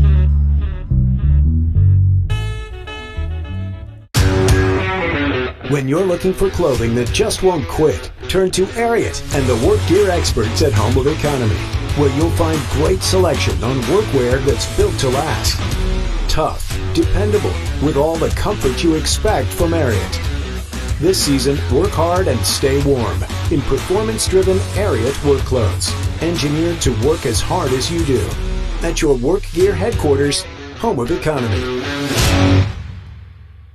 All across America, people are putting on their sweater, getting geared up in their favorite team's t-shirt, hat, or sweatshirt. They aren't just watching hockey. They're part of something much bigger. They're part of a family, a tradition, a legacy with unprecedented success. So no matter who you cheer for, always gear up with the National Collegiate Hockey Conference. Visit shopnchc.com and gear up today. A finely grilled Hugo's steak is like a work of art. I guess that makes Hugo's meat department more like Hugo's art supply department, just with sharper knives. Hugo's Family Marketplace. Keeping it simple. This game on Midco Sports Network is presented by Home of Economy. Visit GuaranteedLowestPrice.com. Scoreless after 20 minutes here in Baxter Arena. Only game of the day on this Thursday in the pod. There'll be 2 on Friday, 3 on Saturday. Jake will be on the call of the North Dakota game with Minnesota Duluth on Saturday. There are 2 Sunday in the final game. You and I get to put a bow on this thing. Jake Brandt, Ben Holden, great to have you with us wherever you're watching tonight. Jake, time to look back at the moving pictures from the opening 20. No goals, but some good chances from both teams as we take a peek back, and starting with Magnus Krona. Yeah, well, he had to be good because Miami was able to generate some good looks on 5-on-5 play. No penalties in that first period, so a very fast-moving, clean hockey game. But having to fight through a little traffic there. As you see, he just gets his shoulder shrug on there. And Miami came out with a point of emphasis of just trying to get a lot of pucks on net. Couple of chances for Denver. Derflinger had one, and Stapley was down doing his thing as well. Anything you take away from the opening 20 in terms of the numbers? Not really. I mean, I felt like it was one of those periods where you could sense Miami. They're playing desperate hockey. You felt that Denver weathered that storm and was able to capitalize on a couple opportunities with some of those turnovers. And then I thought Miami had a good end to that first period. So I think it's just really important for both these teams to just come out and have a good start to the second period. Yeah, and you talked about off the top, Miami getting more pucks, more traffic. They did that. Denver, their big thing, and we talked to David Carl, he said, we've got to finish chances when we get them. They didn't have a ton in that opening period, No, though. They didn't really have that many grade A looks, and that's the thing. They have to try and create more grade A looks. All right, we'll take a timeout, come back with more here from the Pod in Omaha. A Thursday with just one on the docket, Miami and Denver scoreless after 20.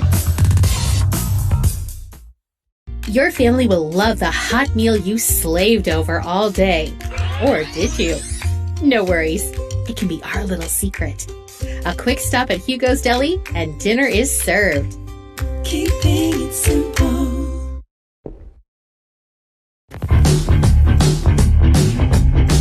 Here comes the fever. Here comes the fever now.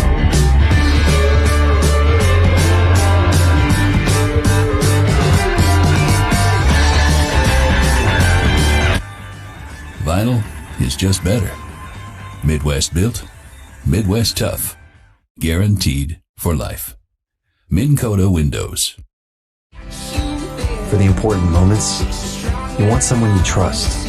Just found this out today. I'm gonna be a dad. The stylists are all about quality. Big news, it's a girl. They listen, and you always get the right cut. That's why I keep coming back. You ready for your first haircut? The right cut for the right moments. Cost Cutters.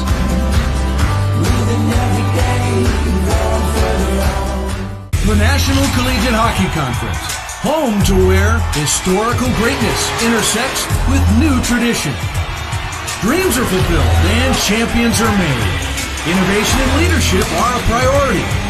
A player's passion and a fan's love for the game meet. Leaders develop and future professionals compete. Home to 4 straight national champions. This is the National Collegiate Hockey Conference.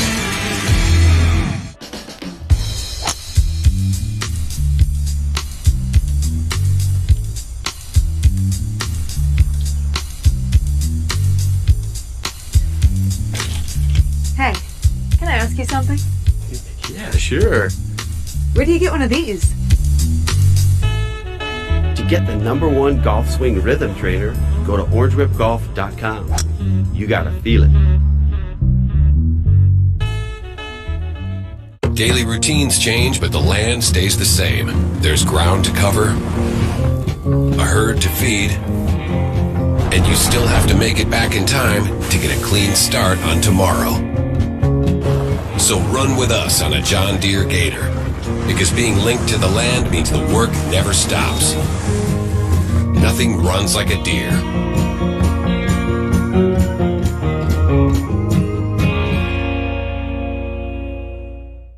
At Hugo's Bakery Department, we do all our baking locally.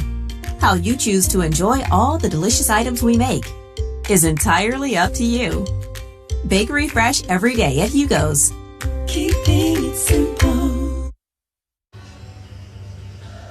Many of us have been affected by COVID. We've lost loved ones. And yesterday, the man on the left of that picture, my great uncle Russ Foy, he was a longtime chemist, worked at Dow Chemical in Midland, Michigan, passed away from the virus.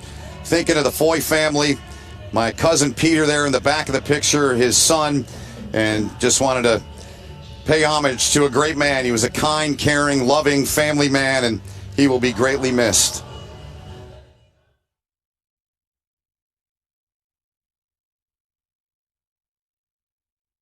All 10 North Dakota hockey games from the Pod in Omaha are live on Midco Sports Network this December. And you're not going to want to miss a minute. Caulfield on the backhand and in the back of the net. From the ice to your screen, Midco SN is proud to bring you another season of North Dakota hockey. Tune in on Saturday, December 19th at high noon when North Dakota and Minnesota Duluth square off for a second time live on Midco SN, celebrating 10 years of sports. On the next episode of Midco Sports Magazine, as we near the end of the year, an encore for 2 stories from 2020 that became viewer favorites and won Emmy Awards for outstanding storytelling. And a holiday treat for hockey fans, from Duluth to Grand Forks to St. Cloud, a peek at the production of 40 games in 20 days from the NCHC Pod in Omaha. These stories coming up on an all-new Midco Sports Magazine. SDSU is preparing its players for the long-awaited football season. I'm Elaine Lanson with your C-More Direct Midco Minute. With all things looking different, I checked in with the Jacks quarterbacks coach, Zach Lujan, to see what's changed and what's staying the same for their preparation this year. In a lot of ways, it's like the summer for us right now. So our guys are here on their own, doing voluntary workouts, player-led, captain-led practices, more meetings over Zoom, more things like that. Everybody across the country, from a student-athlete standpoint, is a little bit more on your own. So it's a little bit more self-driven, a little bit more self-motivated. And I think, the teams and players who have success this spring are really going to be the ones who get better on their own from that standpoint. So we'll give them a few weeks off here at the end of next week to get home for the holidays and everything. But they understand the importance of this really being the summer and a normal schedule and prepping for the upcoming season. Their first game is set to start on February 20th at Southern Illinois. I'm Elaine Lanson, and this has been your Midco Minute. There are athletes and competitors in our region who never stop, never settle, and never quit. Their stories of courage, perseverance, and grit are the inspiration that drives Midco Sports Magazine. For award-winning storytelling where life and sports intersect, tune into Midco Sports Magazine, Mondays at 6:30 p.m. Central, only on Midco Sports Network. NCHC hockey is on the ice in Omaha this month, and Midco Sports Network is the place to watch all the action. Tune in for every puck drop from the best and most competitive college hockey conference in the nation. Live from the Pod in Omaha. The freshman roofs this one past Cross. From the ice to your screen, Midco SN is proud to bring you every NCHC game from Baxter Arena through December 21st. Check online for game times and matchups. This game on Midco Sports Network is presented by Hugo's Family Marketplace. Shop online at shop.gohugos.com for delivery or curbside pickup. Jumped the gun on us a little bit there. We missed about 10 seconds there. Back underway here in period number 2 with Jake Brandt. My name is Ben Holden. Greg Enkers, our producer tonight. Sean Kelly, our director, as we're 19 seconds into period number 2. Denver, the home team, there in the white, and the Red Hawks in their proud red down there on the bench. And, one of the things you and I talked about with Miami after talking to Bergeron, he said, look, our guys have got to get over the fact that something bad might happen as their body language, and they seem to have a different look here tonight than they did a couple nights ago. I think the true test is going to be what happens, who's going to score that first goal. That will be the telltale, because the first period was really good for them. Denver has those chances. They didn't have a lot of great A's, but a couple opportunities just on some turnover pucks. There's a goal! Ripped in from the line! Drasner snapped it in! 40 seconds in, and the Red Hawks are on top as they draw first blood. It's 1-0. Well, there we go. So who's going to get the next goal? It goes from low to high, and it goes from D to D, and this is just a seeing eye shot. You get traffic a little bit in front, and you see how excited the Miami bench is and everyone on the ice. Watch this. They instantly go, and they're looking for that puck. It's his first collegiate goal, and Drasner, just a seeing eye shot from the point that was pretty high, as that was labeled top shelf, and beats Magnus Corona blocker high. So again, we talk about now, this is easy for them to be excited and to play with that. So it's a real good start to the second period. Just the second point in the young career of Drasner, product of Buffalo Grove, Illinois. Jake mentioned his first goal, and they grabbed the puck for him. And now they had a 1-0 lead when Denver met with him last week, and Denver won the game 5-1. So you're right, partner. That's what's the biggest key now is I like to say to use a golf term, you got to validate whatever you're doing, whatever team it is. You got to come back and make it stand up. Yeah, you can't be just satisfied and happy with that. And again, you talk about just that belief now. Just go out. Don't sit back here. Keep playing like you played in that first period. Have the belief that you can go out and compete with the top team in the country. You got to remember, too, this Denver team, they got some firepower, and obviously a long way to go in the hockey game. Opening 2 minutes of period number 2. 1-0 Redhawks. There's one win so far for them, and it was a shutout. Here's Barbolini. Left wing side, was going high glove, missed it. Clement hustled over there to keep it in, sent in deep by Sladek. Barbolini using the size to get away from Krenzen there. Now the Redhawks trying to walk it up the wall, does Casey Gilling. Capstick gloved it down, but it came free to Capone, and he has a hard time getting it out through the legs and sticks. Now Justin Lee.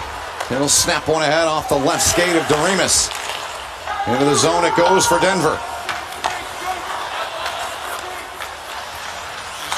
Rydquist, good pass out at center. Silver, though, slowed up on Mayhew there. Jandrick gets free, got Barrow driving the net, gave it to him right in, and Barrow missed the net. Good chance there, good look, another chance. Stapley and Pearson had to be quick on that one. Pioneers responding with some pressure here. Tuomisto to Kyle Mayhew. Mayhew trying to get free, watched by Barry. Now Jandrick, one-timer coming. Tuomisto, and it was tipped in front by Barrow. Now Denver, Stapley couldn't handle it. Jandrick comes in, good shift out of this group. Sometimes you just got to be woken up, and it looks like Denver was woken up from that goal as Pearson made one initial save there. Stapley just missed high glove side on the one. He had him leaning over. Here's Olszewski trying to stuff one in there. Off the glass, played there by Caleb Rule. Good to see him back on the ice. He took a heavy shot late in that first period. A big-time shot by Connor Capone, the freshman of Nashville, Tennessee. Penalty. Yup, first of the hockey game as Krona heads to the bench and the Redhawks touch. Senard's got it, and the penalty upcoming with 16 and change to go in period 2. Well, this is the opportunity for Denver here to just level this up, but you poke the bear, and the bear has awoken here. You're that right. was all Denver. As you'll see, a tripping penalty there. It happened right in front of the Denver bench, just trying to gain that zone. And we'll get the first special teams of the night here is this penalty free, and that was just one of those where you get caught reaching with your skate, and it's an easy call. Here's Savoy. Leads the country with 4 power play goals. Tied for first with 6 total goals. He mans the point. Keep an eye on number 8. He's out there with his longtime friend Mike Benning, who's got the puck. They first met at the age of 5. They played junior together up in the Alberta Junior League. Cole Gutman, he's a dangerous one. We'll talk to him after 40. Off for the captain Olszewski, but it's turned over, and Pletzky will slide it on the ice. That's an uncharacteristic turnover off this Denver team. Usually they get that zone and they set it up top and move it over. You look for Savoy. He likes to hang around those high circle areas. He can either walk in and he's got a quick release. It's just, that's the thing that impresses me. It's hard to pick up off his stick, and before you know it, it's snapped, and it's usually right where he wants to put it. A little more than a minute to go in the Minn Kota Windows power play here for Denver. First power play chance in the hockey game for either team. The Pioneers 13th in the country at 25%. Miami's PK 16th at 87.5%. And Loud, Miami bench up there on that shot block. Good job in front by Barrow. Deflected it, but off the mark. Now Tuomisto has got a big-time bomb back there on the line. The Detroit draft pick. Here's Edwards. Tees one up, and Loud blocks another one. That is guts. On a play, the puck goes, and Ben Loud is just selling out on this PK. Well, he's going to get a pat on the back from everyone on the bench, and Bergeron is going to be real happy with him just going down, sacrificing that body. He did it before that as well, and it's always once you do it the first time, it's a little, you're hesitant to go down and do it again. There was no hesitation there. He gets in front of that shot, and Miami gets the whistle with the clear. So half a minute remaining in the Minn Kota Windows power play for the Pioneers. 25%, as I mentioned. Top 15 power play unit. Toomey still thought about it. To the half wall, plays it to Stapley. Edwards, that one deflected. That hit Pletzky, who's out there on this PK group, now up front with Gilling. Pletzky will hop into the corner. Stapley played it back in on the end wall.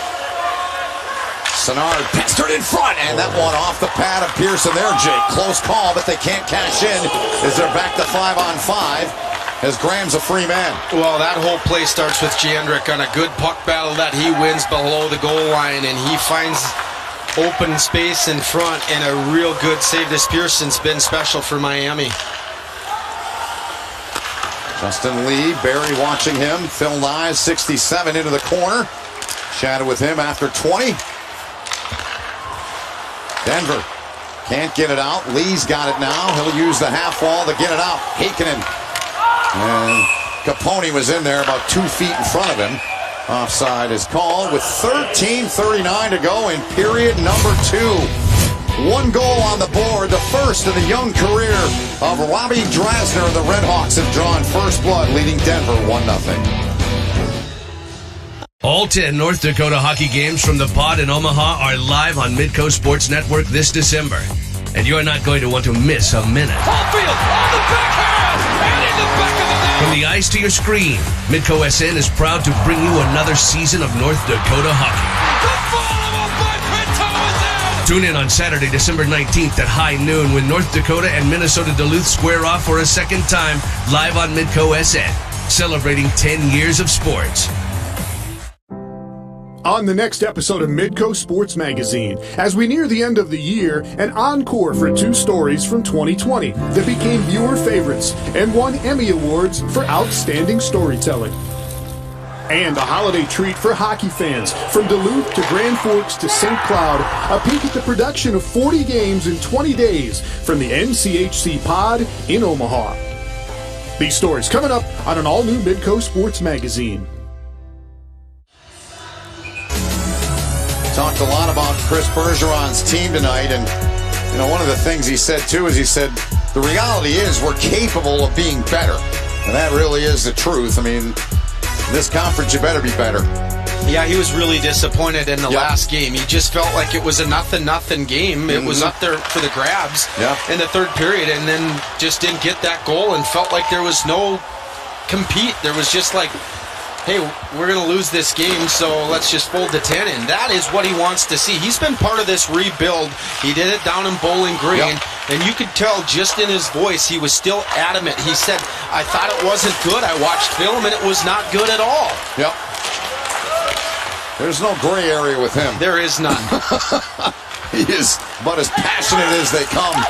Here comes Denver. A lot of firepower. Let's see what they can do. Barrow trying to knock that down on the feed from Justin Lee.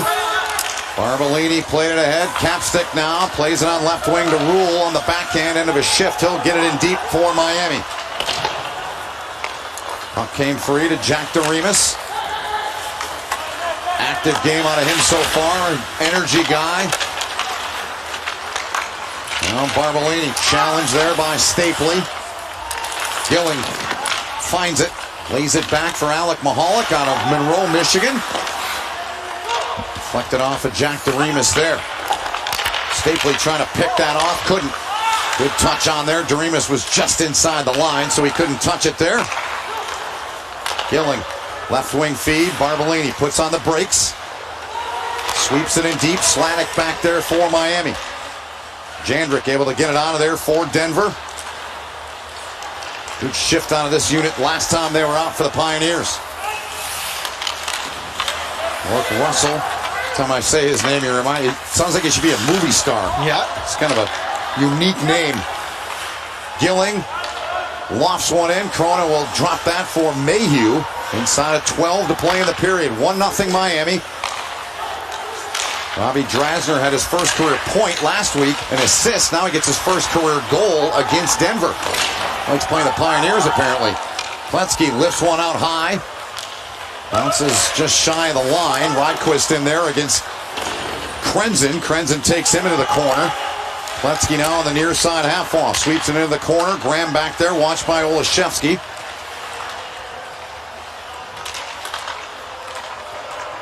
Battle ensues. 2 on each side in there. You got Mayhew kind of camping out there on the outside looking in. Puck finally comes free to the line. Savage snapped one in there looking for a little help on the way through. Didn't get it. Redhawks trying to throw it back in front. Gloved on by Olszewski. Gutman had it, lost it. Savage now back the other way. Back for Monty Graham. Fires a shot, went high, block, missed it. Drasner, the goal scorer with it, Jake. Yeah, Savoy was in the open there. If they could have got the puck to him, that's the knack he's got. He sniffs offense, and he looks to kind of make that stretch play available. He was open, just lost the handle on it. Otherwise, he would have been in alone. I like the way you put that. He sniffs offense. He does. Yeah, he does. He breathes it. Yep. Loose pucks. He's got a knack for his nose just knows where to go, and that's why those guys score so many goals. Good goal scorers, they're in the right spots. You know, you look at Jordan Kawaguchi for North Dakota. He'll be a little quiet for some time in there, and then you look at the score sheet, he's got a goal and an assist, and you just give him that little separation or space, and they just make you pay. That's what makes those players so special as we get a good look at the freshman, Carter Savoy. Yep, he is a good one.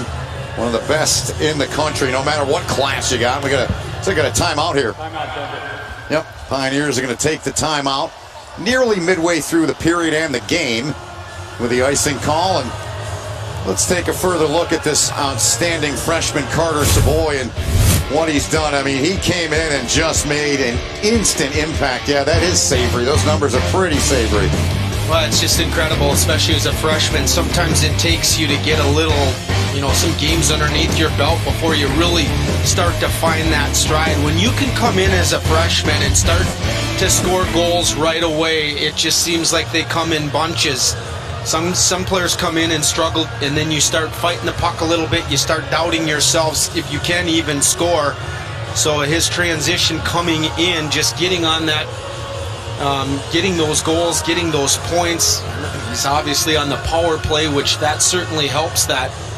But I've been real impressed with him, and he's an Edmonton draft pick right in their backyard in St. Albert, Alberta. 4th rounder in the 2020 draft, and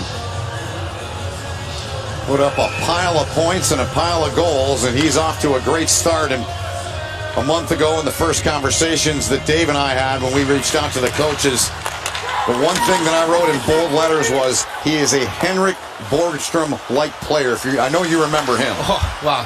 Hard to forget. Hard to forget that guy. I mean, Henrik Borgstrom, a little bigger of a player, though. Yeah. Kind of taller, a lankier guy, but just the ability to get in those spaces and just a quick release that both of those guys have. Game changers, what I call them. They can change the game in one snap of the wrist. I've always said he's been like a Brock Besser for the North Dakota fans. A smaller player like that, but just a lethal release. Yep.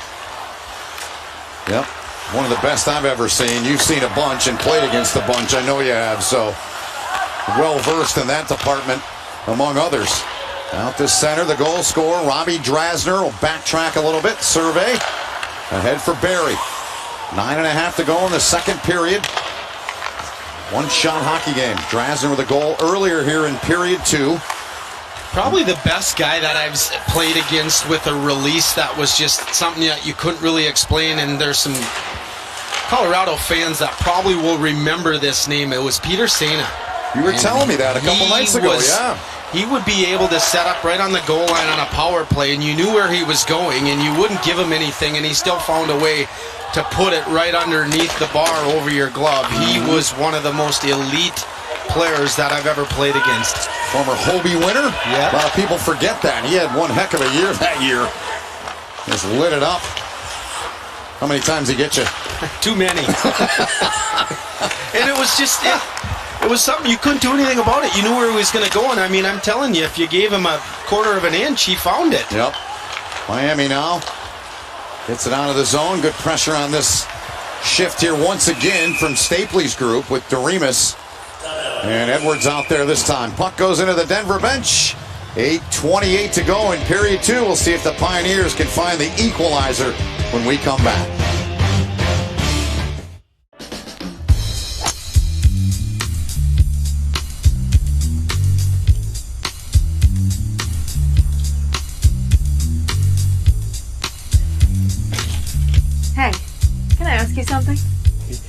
sure. Where do you get one of these? To get the #1 golf swing rhythm trainer, go to orangewhipgolf.com. You gotta feel it. When you imagine your new kitchen, do you dream in color or black and white? Traditional or ultra-modern? Whatever your vision, our experts at Sterling Carpet One can bring it to life. Our specialists integrate the latest trends in all plans, from custom cabinets and countertops to lighting and flooring. Your home will only have one new kitchen. We will make it yours. You dream, we design. Sterling Carpet One. All right, Brant, here's the standings. Minnesota Duluth continues to lead it. North Dakota, what a hockey game they had last night, getting the extra point. St. Cloud State right there. We'll see the Huskies tomorrow night. You'll see North Dakota and Minnesota Duluth on Saturday in Omaha. The standings are the race for the Penrose Cup, brought to us by Home of Economy. And we talked to Brent Larson today, and that one's still stinging. We'll see how they play against the Colorado College team that's won their last two tomorrow night. Oh, they really played themselves a real good hockey game last night, and he said just when you lose like that, it's easy to just feel like you got kicked in the guts. Yep. And he was very adamant that he was on his players like, hey, we're fine, you played so well, don't hang your heads. If we have games like that night in and night out, if they're able to replicate that type of an effort, they're going to find themselves sitting very pretty. Yep, it's a good hockey team. They've always got speed in St. Cloud, but they seem to have more this year than they've had in previous years, at least in my mind. I mean, that first game they played on the opening night, back on December 1, I mean, they came out like they had rockets attached to their backs. I mean, they were just flying. Yeah, well, Fitzgerald on that quick breakaway. Perbix has just been a workhorse back there. He's been great. He's been probably the biggest surprise that I've seen as far as, you know, a guy that came in, not really highly touted, but a guy that St. Cloud State was really, you know, looking for him to take that next step, losing Schultz and Ashan. Boy, he's picked up and filled that huge void that those guys have left. Yep, he's been great in all phases of the game. Good pass ahead to Barrow. Off his stick, though, and Rydquist is right there. Coming up on 7 left here in the middle period of play. And a 1-0 lead for the team in red from Oxford, Ohio, the Miami Redhawks. Webster trying to dig it free. Barbolini against Tuomisto. Good read there by Capone. And he got it ahead for Jake Derflinger. Squibs one in wide. Drasner, the goal scorer. Derflinger missed on the hit there. He's always going for that in there. Oh, yeah. It's his game. He's good at it. He's pesky. Yep, he is.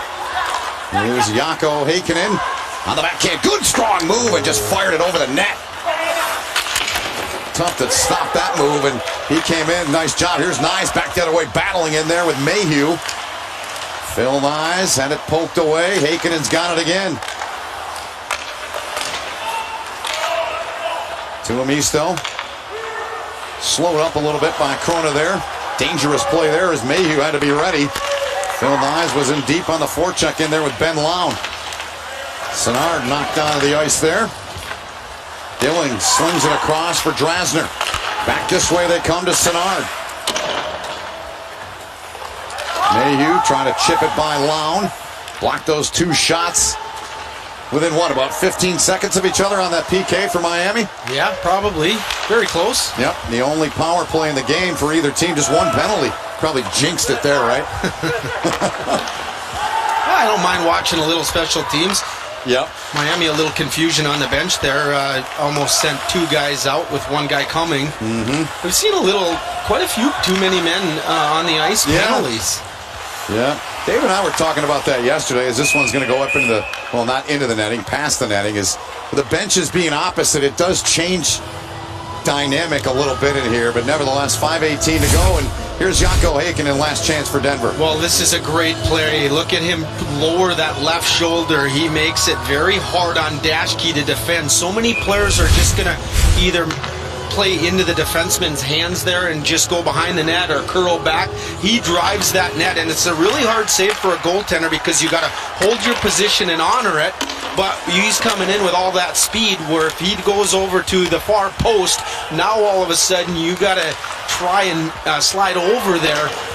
He didn't miss by much on that as he was going glove high. His 120th career game. Leads Mendel in that department by 2 games to lead the Pioneers squad. Been through a lot of battles, both those young men have. Been successful in a lot of them. Here's Jandrick now, enters the zone, right side. Jandrick got a man in front, good stick there, knocked away as Gilling defended him. Gilling couldn't control it. Clement goes right back to Gilling. And Gilling will rim it around to Savage, waiting on the half wall on the right wing side. Turn it over though, and you could hear Savage's disappointment there as he gave it away to Olszewski. Battles ensues in the corner, and on the end wall, Capstick with a heavy shot there to Savoy, but he's pretty sturdy on his skates. Look at him get away from him. He is, but you can tell that's a point of emphasis. Make sure you put body on him every time he's got the puck. You have to make good players fight through that. Make him earn it. Mendel's going to keep this one in. Benning now, tight quarters, kept it in down to his running mate, Carter Savoy. Little give and go. Here comes Benning. Benning in, backhander, saved by Pearson there. Nice little play between those two. They've been doing that for a long time together. Good pass into the middle, and Gutman got a good shot away there. Good pressure here from his top line as Gutman's on the puck. Good work out of Cole Gutman, the Tampa Bay pick. Clement for Pletzky. Clement got knocked down by Edwards there. Good shift out of Denver there, Jake. There was 3 great plays there, 2 of them by Carter Savoy. Just distributing the puck, using his teammates, and then just a real good backtrack by Gutman as well to strip a puck. Here's Mahalik, got a little room. Edwards keeping an eye on him. A bounce one in. Matt Barry down there. Denver trying to work it ahead. That was Tuomisto. Couldn't get it by Barry. Now Rourke Russell throws one off Kyle Mayhew. Mayhew springs barrel, but they didn't connect on the pass. Ryan Barrow out there with Derflinger and Webster up front. You got Tuomisto and Mayhew on the back end together. Barry into the shift, will sweep it in. Fresh bodies is we're under 3 to go in the period. Been a fast-moving game, not a lot of whistles. Yeah, you're right. Just 1 penalty. 13-11 the shots, Denver. Denver the better play in the second period, For though. sure, yep. I mean, ever since that goal, it's really been. It's like I said, you woke the bear up there. Right. Here's Graham, takes it at the line, was trying to go to Laum there. Off of Mayhew, side of the crease now. Redhawks trying to flip it out there. Tuomisto got it ahead. Right wing side here for Derflinger. Softly rolls into the corner. Graham in there as Capone went for the big hit, man. I love watching him play. He brings it, packs a punch. Does Connor Capone. Back of the net now, handled by Daschke. Off the half wall and out. Coming up on 100 seconds to play now in the period. Daschke watched by Cohen Olszewski. Product of Abbotsford, BC. Here's Lee now. Savoy called for it. He gets it. Savoy in, and Pearson made the stop on the always dangerous Carter Savoy. Well, you can see how quick that they look for that stretch pass. Savoy was yelling for that. A good heads-up play to find him in, but a good job back-checking. There are athletes and competitors in our region who never stop, never settle, and never quit. Their stories of courage, perseverance, and grit are the inspiration that drives Midco Sports Magazine. For award-winning storytelling where life and sports intersect, tune into Midco Sports Magazine, Mondays at 6:30 p.m. Central, only on Midco Sports Network. NCHC hockey is on the ice in Omaha this month, and Midco Sports Network is the place to watch all the action. Tune in for every puck drop from the best and most competitive college hockey conference in the nation. Live from the Pod in Omaha. The freshman roofs this one past Cross. From the ice to your screen, Midco SN is proud to bring you every NCHC game from Baxter Arena through December 21st. Check online for game times and matchups. Well, look at this play by Justin Lee. He's got his head up. He's looking for Savoy. Savoy's yelling at the top of his lungs, coming in. A good job by Miami, though, tracking back. But that just shows you how quick this Denver team looks. When I say sniffing out pucks, that's what I'm talking about. Savoy trying to play it to Benning there. Coming up on 80 seconds remaining in a very quick-moving second. Barbolini with it now through center. Drasner bouncing puck, gets it to Settles. Fires one on. Cronin made the stop. Here's Savoy. Trying to get free. Carter Savoy. 6 on the season. Throws it in front. Pearson had to be quick there as Olaszewski was driving the slot. Redhawks back inside the zone. Laid back there. Poked off the stick there. Good work by Savoy. Showing he's not just a one-way guy. Good job by him coming back on the back check. And the Miami player that he hit out of your picture back behind the play is the whistle is blown. I believe it's Sladek, and it is. That was a heavy shot delivered by Savoy. It was, and Sladek had his back turned just a little bit, so he went into the boards awkwardly there. It's good to see him up, though, but they're going to look at this one because it was a little bit. We'll see the numbers here a little bit right there. Ooh. And that is what they've been trying to avoid. We've seen a lot of 5-minute majors called off of plays like that. North Dakota got called on one very similar to that. So Carter Savoy might find himself in the penalty box. And if he does, it will be 5 because they can't do a 2-minute on this. Right. Referees, Joe Sullivan. Joe's got the helmet on. Stephen Renaud is on the right. We'll take another couple looks at this, Jake. Yeah, we'll just see right here. He does a good job just back-checking. You know, he kind of gets his shoulder turned in there. And so on that replay, I don't know that it warrants a 5. It's a great play by Savoy, though, diving.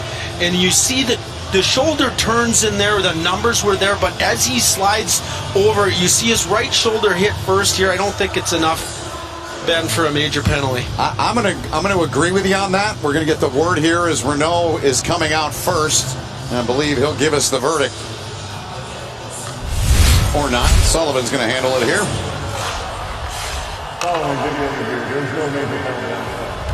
There you go. Yep.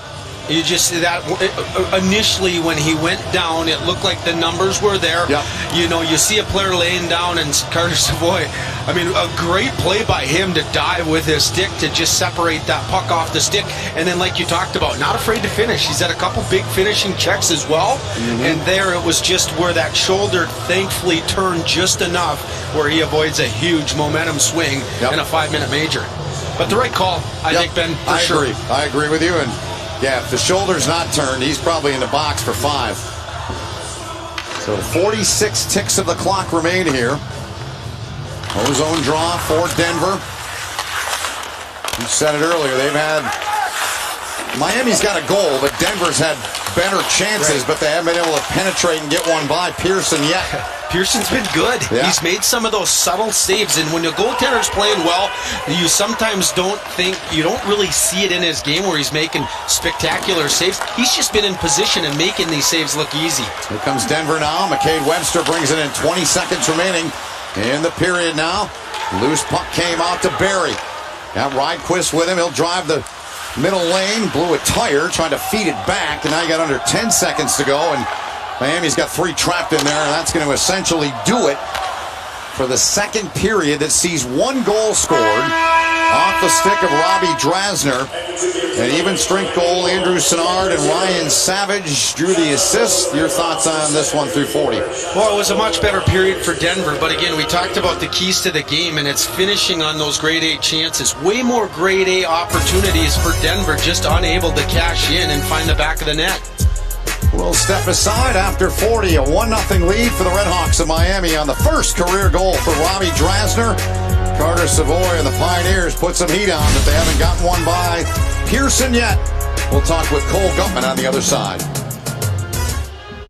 Woodland Resort in Devil's Lake offers 2, 4, and 6-man fish house rentals. Anglers that choose to rent our fish houses will find a full-time crew working hard to keep our houses on the best action available in our area. Our houses are first class and modern, preheated, pre-drilled, and ready to go, with plowed trails and luxuries like electric lights, propane furnaces, and comfortable seating. Lodging and fish house packages are available. See woodlandresort.com for details. Legendary fishing stories start here at Woodland Resort.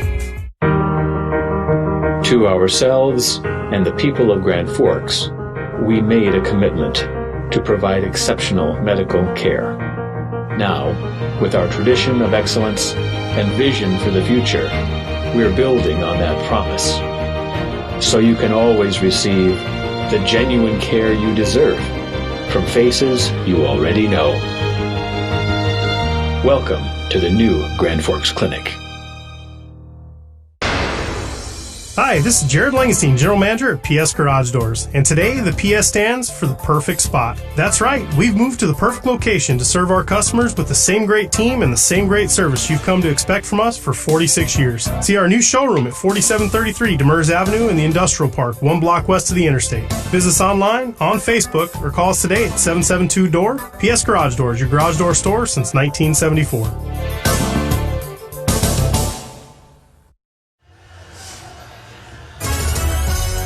One-shot hockey game. Miami, the only goal in it so far. Robbie Drasner in the second period for the Redhawks. On top of number 8, Denver, by a score of 1-0. Back upstairs, Jake Brandt, Ben Holden. Great to have you with us tonight, wherever you're watching. Let's go down to the Denver bench. Cole Gutman's been kind enough to don the headset. Cole, your line I thought was really good in that period. You guys couldn't cash in. What are your feelings and thoughts on this hockey game so far after 40?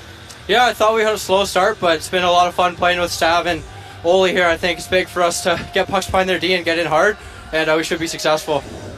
Cole, one of the areas that I feel like you guys were trying to address coming into this game was just bearing down on your grade A scoring opportunities. So far, nothing has come of it, but the chances are there. How do you look to beat this goaltender?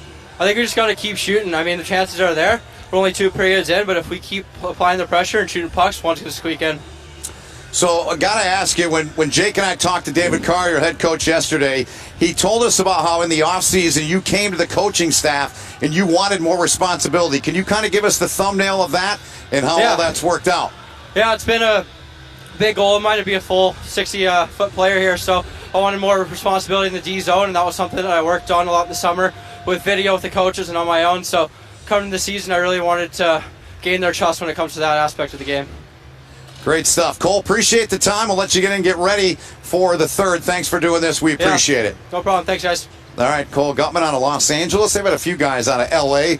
that come to Denver. Rhett Rakshani comes to mind. He's the latest in a good line out of California for the Pioneers. Yeah, the Pioneers, I think there's lots to be happy for of what they're building.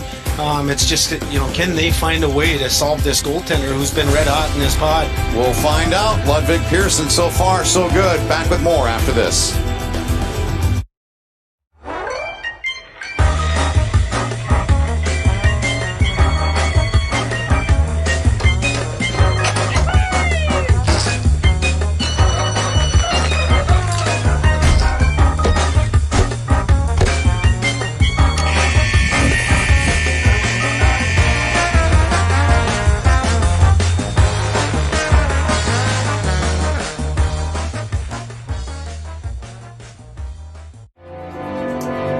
After a heart attack, no place is more welcome than home.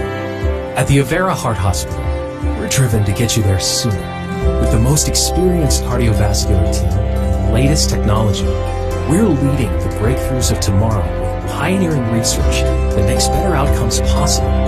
Because our nationally ranked heart care is here to help you love longer through whatever adventures await you.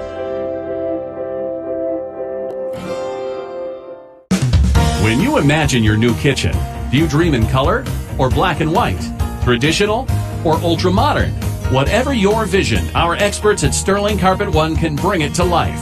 Our specialists integrate the latest trends in all plans, from custom cabinets and countertops to lighting and flooring. Your home will only have one new kitchen. We will make it yours. You dream, we design. Sterling Carpet One. In olden Sometimes people challenged each other in interesting ways. Okay, Boomer. You pick the wrong one if you want to throw down. Anytime, any place, it can go down. Not any place, the place. Axe throwing at Northern Air Family Fun Center. Our axe throwing coaches show you the basics and then let the fun fly in our cool and safe axe arena away from kids' activities. Reserve your time online. There's always a reason to throw down. Axe throwing at Northern Air.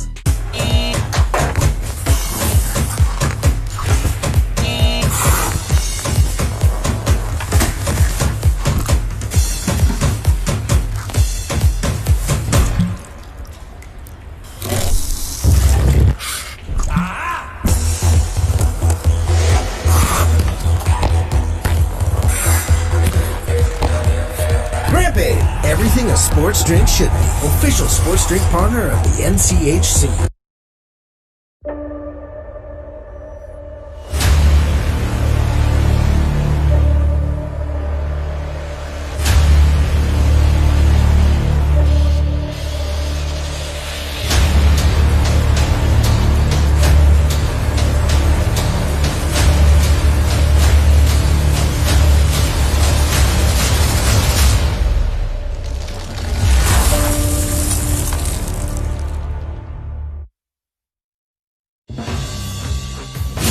This game on Midco Sports Network is presented by Crampe, based on science, not sweat.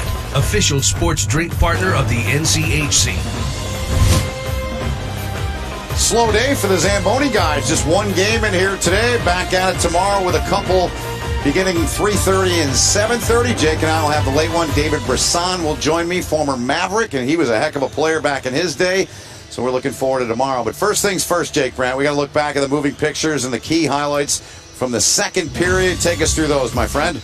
Well, it was Miami getting on the board here first. A good shot right from the point. It was a seeing eye shot. And Krasner gets on the board here. And that's the kind of thing that Miami needed. And after that, it was all Denver as they came on real hard. You're going to see a lot of plays here where Ludwig Pearson was up to the task and making some big saves.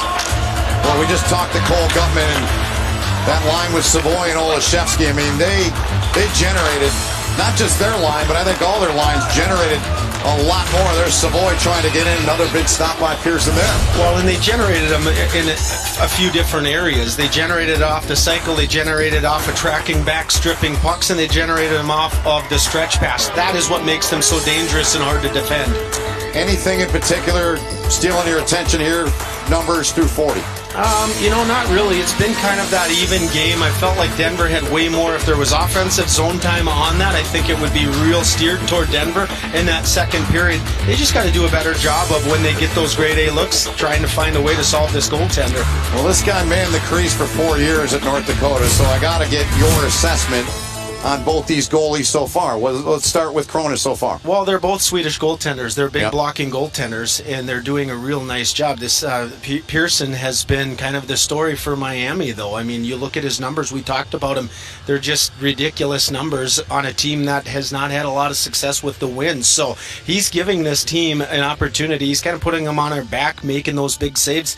I think Bergeron's real happy with his goaltenders because he's got a couple dandies. And speaking of Swedish goaltenders, Henrik Lundqvist, it was announced earlier today, his career is over. That's a sad day for a lot of hockey fans. That's just awful news. We'll see. We wish the best for Lundqvist. A couple Swedes here, he'd be proud. He certainly would. We'll take a timeout, come back with another segment here after 40 minutes. Miami on top. The only goal of the hockey game, Robbie Drasner. Both his career points have come against Denver, and goal is the only one in the game.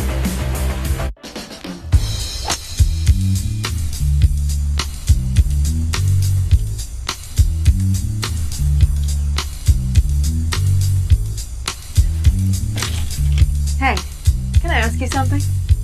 Yeah, sure. Where do you get one of these? To get the #1 golf swing rhythm trainer, go to orangewhipgolf.com. You gotta feel it.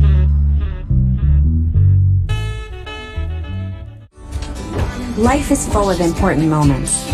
I'm going back to school. And that's why I keep coming back. I aced my exam. The stylists listen. And I always get the right look. Guess who just graduated? But what I like most, you'll always know you're important. How do you like it? I love it. The right cut for the right moments. Cost Cutters.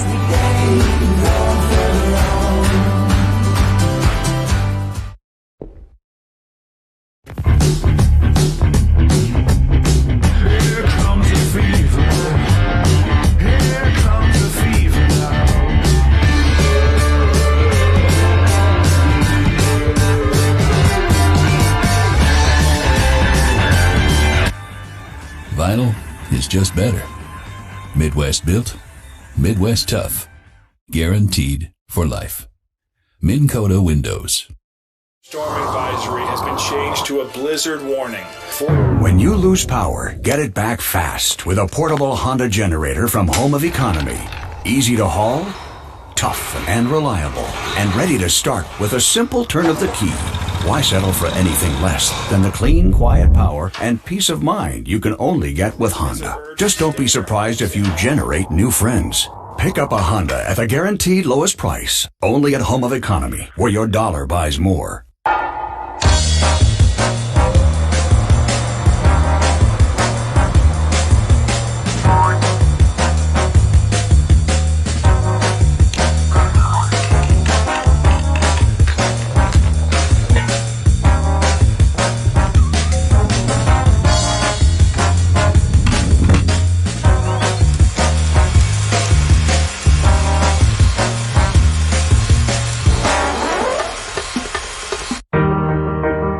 To ourselves and the people of Grand Forks, we made a commitment to provide exceptional medical care. Now, with our tradition of excellence and vision for the future, we're building on that promise. So you can always receive the genuine care you deserve from faces you already know. Welcome to the new Grand Forks Clinic. 40 minutes in the books. Number 8, Denver down by a goal, 1-0. Robbie Drasner, the only one in this hockey game so far. Shots of 15-12 Denver. They put on a good push in the second to take the lead in that department. Face-offs are 15-9 Miami. We'll step aside a timeout, and then the third gets underway. All 10 North Dakota hockey games from the Pod in Omaha are live on Midco Sports Network this December. And you're not going to want to miss a minute. Caulfield on the backhand and in the back of the net. From the ice to your screen, Midco SN is proud to bring you another season of North Dakota hockey. Tune in on Saturday, December 19th at high noon when North Dakota and Minnesota Duluth square off for a second time live on Midco SN, celebrating 10 years of sports. On the next episode of Midco Sports Magazine, as we near the end of the year, an encore for 2 stories from 2020 that became viewer favorites and won Emmy Awards for outstanding storytelling.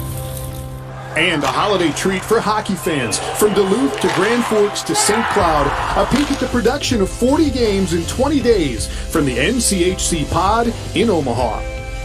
These stories coming up on an all-new Midco Sports Magazine.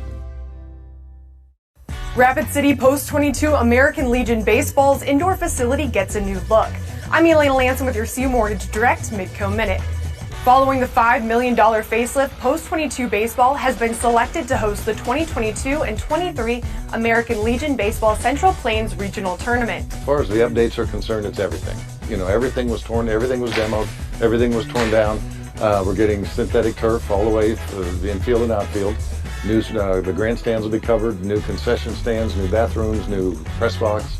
Everything is new, and it's going to be just gorgeous. We're going to be able to play better competition, even like the Firecracker this July. We've got some teams coming in that have never been here before, or teams like Creighton Prep from Omaha, who it's been years since they've been here. So just the fact that we have a new ballpark, synthetic turf, we're going to get a lot of good baseball teams up here playing Post 22. I'm Elena Lanson, and this has been your Midco Minute. There are athletes and competitors in our region who never stop, never settle, and never quit. Their stories of courage, perseverance, and grit are the inspiration that drives Midco Sports Magazine. For award-winning storytelling where life and sports intersect. Tune into Midco Sports Magazine, Mondays at 6:30 p.m. Central, only on Midco Sports Network. NCHC hockey is on the ice in Omaha this month, and Midco Sports Network is the place to watch all the action. Tune in for every puck drop from the best and most competitive college hockey conference in the nation. Live from the Pod in Omaha. The freshman roofs this one past Cross. From the ice to your screen, Midco SN is proud to bring you every NCHC game from Baxter Arena through December 21st. Check online for game times and matchups. This game on Midco Sports Network is presented by Orange Whip Golf and Fitness. Train your swing all year long. You gotta feel it. I'm good with swinging all year long with the golf clubs. It's hard to believe Christmas Eve is a week from today. I haven't bought a thing yet. Yeah, no, I know. I came in driving and I was like, oh, there's a Top Golf here. Man, if we weren't stuck in this pod, that would have been fun to go rip a couple golf balls with you, Benny. We would have become members there, man. Jake Brandt, Ben Holden, great to have you with us. Greg Anker's our producer. Sean Kelly, our director.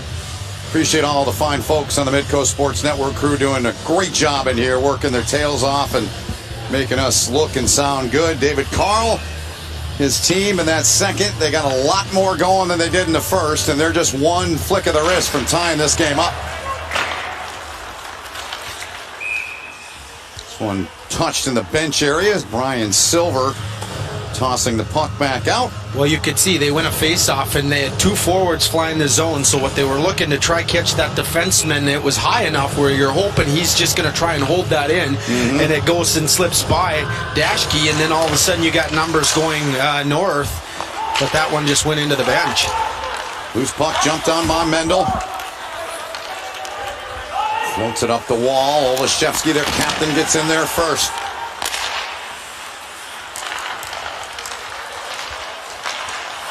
Edwards had it knocked off his stick. Casey Gilling. Short range sauce there into the zone for Dashke. Dashke watched by Justin Lee. He is always physical. I love his game. Here's Capone. Connor Capone. Knocked off his stick by Senard. Onto the waiting stick of Ryan Savage. Played it up left wing for Barbolini. Barbolini, a good job just to beat out that icing. Sure was. Took a big hit after, though. Yep. Tuomisto back there. Now Gutman and Savoy come in, and play called offside at the line. 1:04 into the third, so let's go back and kind of reset in case you're just joining us. Your two biggest things you had for Denver, what were those? Well, it was just trying to find those grade A scoring opportunities and capitalizing on them. They've only had 3 goals in their last 2 games, and here they find themselves in the third period without any goals as well. Right. And then on the other side for Miami, the big thing is just learning to go out and find the inner thing within your body of, hey, not just waiting and thinking, oh, this thing's going to slip away. You got to go in and make a play. Don't play scared. Don't play like, you can't make that mistake. Go out, execute, and go win a hockey game. Make those plays. So far, they've made that one play, but Denver's had the push ever since they were able to score that opening goal. Good stuff. Monty Graham for Miami lost that draw. It was 7 for 8. Face-off win there for the Pioneers. They get it in deep. Ludwig Pearson. Senard back there, rolled it around, hopped off the stick. Heikkinen. Oh, he's so smart out there. Jumped on that puck. Pestering Drasner, the goal scorer in the hockey game. Derflinger comes in trying to fish that one out. And does. Walks it up the wall in the backhand. Leaves it for Slava Demin. Demin thought Heikkinen was going to go one way. Instead, he didn't go anyway, and it went right on the stick of Barry. Icing called here. 2 seconds shy of the 2-minute mark here in period 3. Benning and Barry reacquainted, I guess. Yeah, get tangled up there. Yeah. Just one game today. Busy weekend as we come down the home stretch here in Omaha. 2 tomorrow. It'll have Western Michigan. It's hard to believe that this Omaha thing is first. Kind of nearing its end. Yeah, it is. And we've gotten word, I know there's a lot of college hockey fans and hockey fans in general, that our buddy Starman's back in New York. He is stuck on the plane. Good old JFK. Here's a shot right off the draw by Jandrick. So, of course, he's watching the game. Yeah. Sitting on an airplane. Yep. Playing at his gate. It's the only problem when you get in early, when you fly a lot. Here's a shot in, steered away by Pearson. It was right on the ice by Mike Benning. I don't feel sorry for him. I think he got upgraded to first class, so he's probably sitting pretty comfortable in there. Both legs. It's the only way to fly unless you're on a private jet. Played out to the line. Alec Mahalik now snapped the shot in wide. Jandrick giddy up in his step. Couldn't get to the puck. Russell played it away. Jandrick, see him settling in more and more each game as icing's called here. He's number 11 for Denver. Played a ton of games in Alaska Fairbanks, so he comes in well experienced. But when you come in and you got all that experience, it doesn't mean you're going to fit right in right away. You kind of got to get used to the system, right? Yeah, for sure. And, just that's the one thing I really think Denver has utilized this pod for. They talked about them coming in. Initially was the teams were talking. It was like, hey, we're going to go in and play 8 games. Denver was like, no, we want to play like 10, 12 games. They view this as a real good opportunity for the chemistry, the bonding that they wanted to see within their group. And David Carl, when we had a chance to chat with him yesterday, he was really happy with how the team was progressing. He talked about just stick penalties were a big thing. He felt like they needed to clean up. He was happy they didn't take any of those stick penalties against Western Michigan. Here they've been penalty free for almost for full 2 periods and then into this third. So they haven't given this Miami Redhawks team an opportunity with the man advantage. Just 1 penalty against Miami in the entire game to this point. Savoy hooked away by Capstick. Lenski shoveled one, or Bartolini shoveled one ahead for Sladek there, beg your pardon. Lee back there, Gutman looking for Savoy on the right wing side. This has been the line that has really generated the opportunities, though. So I think even what David Carl would like to see some of those other guys kind of stepping up. Get in the zone. You look at a Derflinger he plays that mean, heavy game where he can go in and forecheck, use that body, tire those guys out, at least try generate something off of that. If nothing else, at least try draw a penalty so you can get his special teams out there. Lee puts on the brakes, steered away with a goal stick there by Ludwig Pearson. 18 Denver shots, and there's 19. He made the stop on that one right on cue. To the line. Krenzen down deep. Webster was trying to feed it out in front for the captain, Olszewski. Webster trying to dig it free.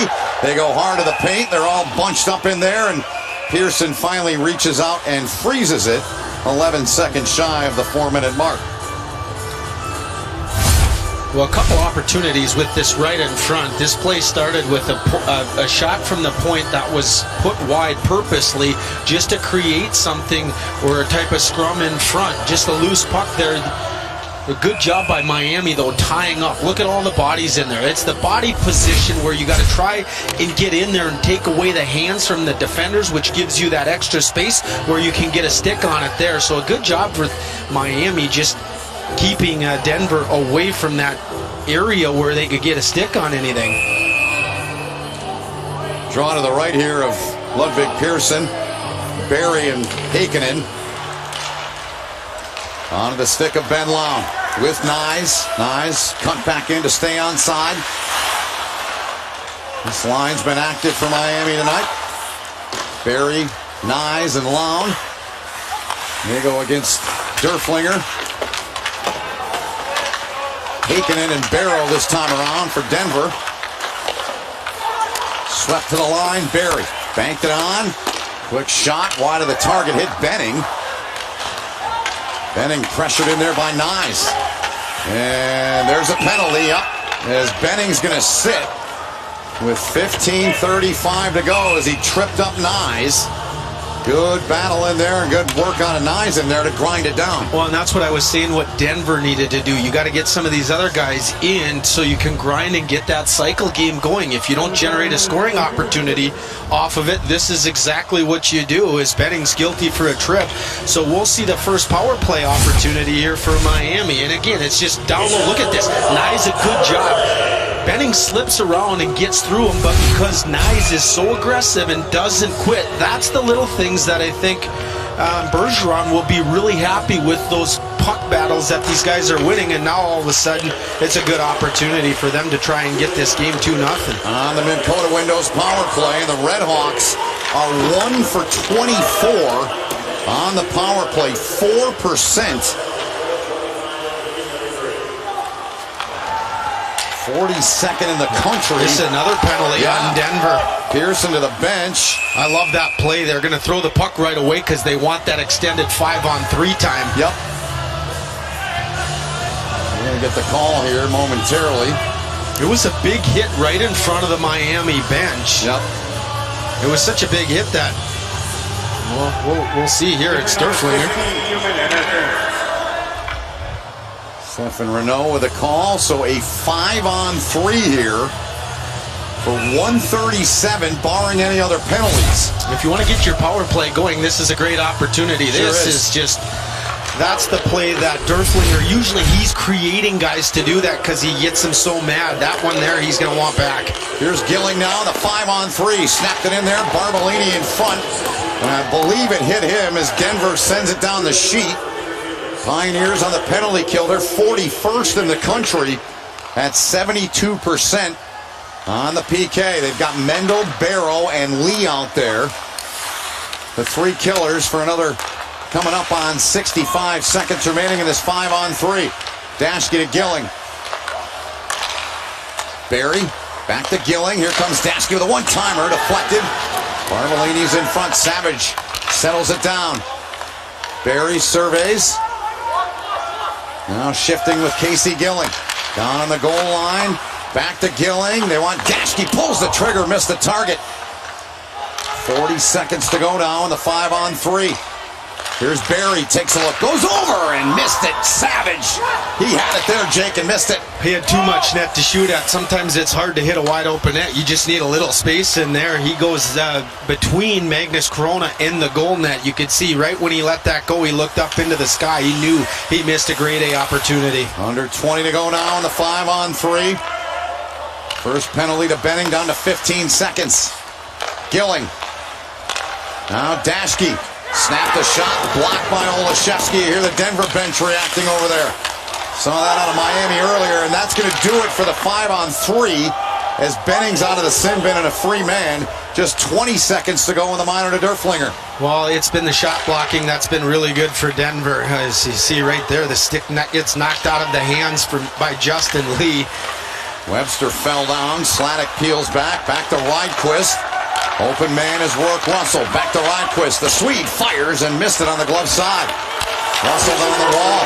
Derflinger, a free man. Back to 5-on-5. A huge kill for Denver as Corona against his fellow countrymen. A couple of Swedes there. He stops Rydquist. So Denver back to even strength, looking to get the equalizer when we come back with 13:04 to go in the third. Wow. All 10 North Dakota hockey games from the Pod in Omaha are live on Midco Sports Network this December. And you're not going to want to miss a minute. Caulfield on the backhand and in the back of the net. From the ice to your screen, Midco SN is proud to bring you another season of North Dakota hockey. The follow-up by Pinto is in. Tune in on Saturday, December 19th at high noon when North Dakota and Minnesota Duluth square off for a second time live on Midco SN, celebrating 10 years of sports. On the next episode of Midco Sports Magazine, as we near the end of the year, an encore for 2 stories from 2020 that became viewer favorites and won Emmy Awards for outstanding storytelling. And a holiday treat for hockey fans, from Duluth to Grand Forks to St. Cloud, a peek at the production of 40 games in 20 days from the NCHC Pod in Omaha. These stories coming up on an all-new Midco Sports Magazine. Well, some fancy puck moving here. That puck goes from Daschke over to Barry and right over to Savage. He's opened up with the one-timer right in his wheelhouse and just unable to put that in on a perfectly executed, drawn-up play, and Denver dodged a bullet there. A big 5-on-3 kill here, and 13:04 left in this third period. It could have been a tough hill to climb there, Ben, but yeah, what a kill. And it was the guys selling out, sacrificing their body, making a couple of real big blocks for Denver. Yep. Big time kill for the Pioneers. Here they come, and they score! Barry found the puck and buried it. They don't cash in on the power play, but right after it, they come through, and Matt Barry makes it 2-0 Miami. Well, it's just a turnover puck, and it's a great play right there by, is that Clown that one in there? Ben Lown, yep. Lown, yep, Lown right there. Look at that, a great play. And you could see Magnus Krona was mad right away. He felt like he had goalie interference, and I didn't see anything there. I felt like the puck was already in the back of the net before he got bumped. I think this will stand as a good goal, but a quick little turnover, a couple nifty plays there by Lown right over, and it's a huge goal that I think is going to stand. So Miami, like you said, unable to cash in on the 5-on-3, but able to just have a quick strike. Well, they're taking a look. We'll get some looks out of here momentarily from our crew. And here we go. Jake, take us through this. What are you seeing? Well, it's just a heads-up play there by Lown. He finds... I mean, looks like Tuomisto to me pushed the guy into him, right? Yeah, on this one, this one here, you're going to see it's just going to the net. The puck's already in the back of the net before. Here's the verdict. Well done, partner. It stands 2-0 Miami. And for Matt Barry, his 8th career goal, his first of 2020, and his 3rd point. The Redhawks have a 2-0 lead here on Denver. Hey, this is a big thing, and Bergeron talks so much about guys, just the staying level, not going out, feeling sorry for yourselves. Oh, something bad's going to happen. There, they just went out. They had the 5-on-3, nothing good happened. But what do, Ben? They come back and they strike. He's looking to build off of that. That is what you call growth within your team. Guys are believing on the bench. I think so far he's happy with the way they've executed this game plan. You'd have to be, you would think. 12:22 remaining as there's a look at Chris Bergeron. And, I've talked about it in the Miami games I've done, but for those that may be seeing Miami play for the first time, they had a 10-year run that was as good as anyone in the country.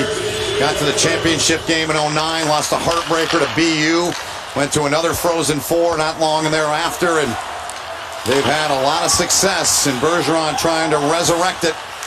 Here's a good shot thrown on by Doremus, saved by Pearson. Coming up on the 8-minute mark here in the 3rd. Well, and Pearson, he's a good job. He gets low. He's a blocking type goaltender. It's just the way the Swedes are. Look at this Swede coming in.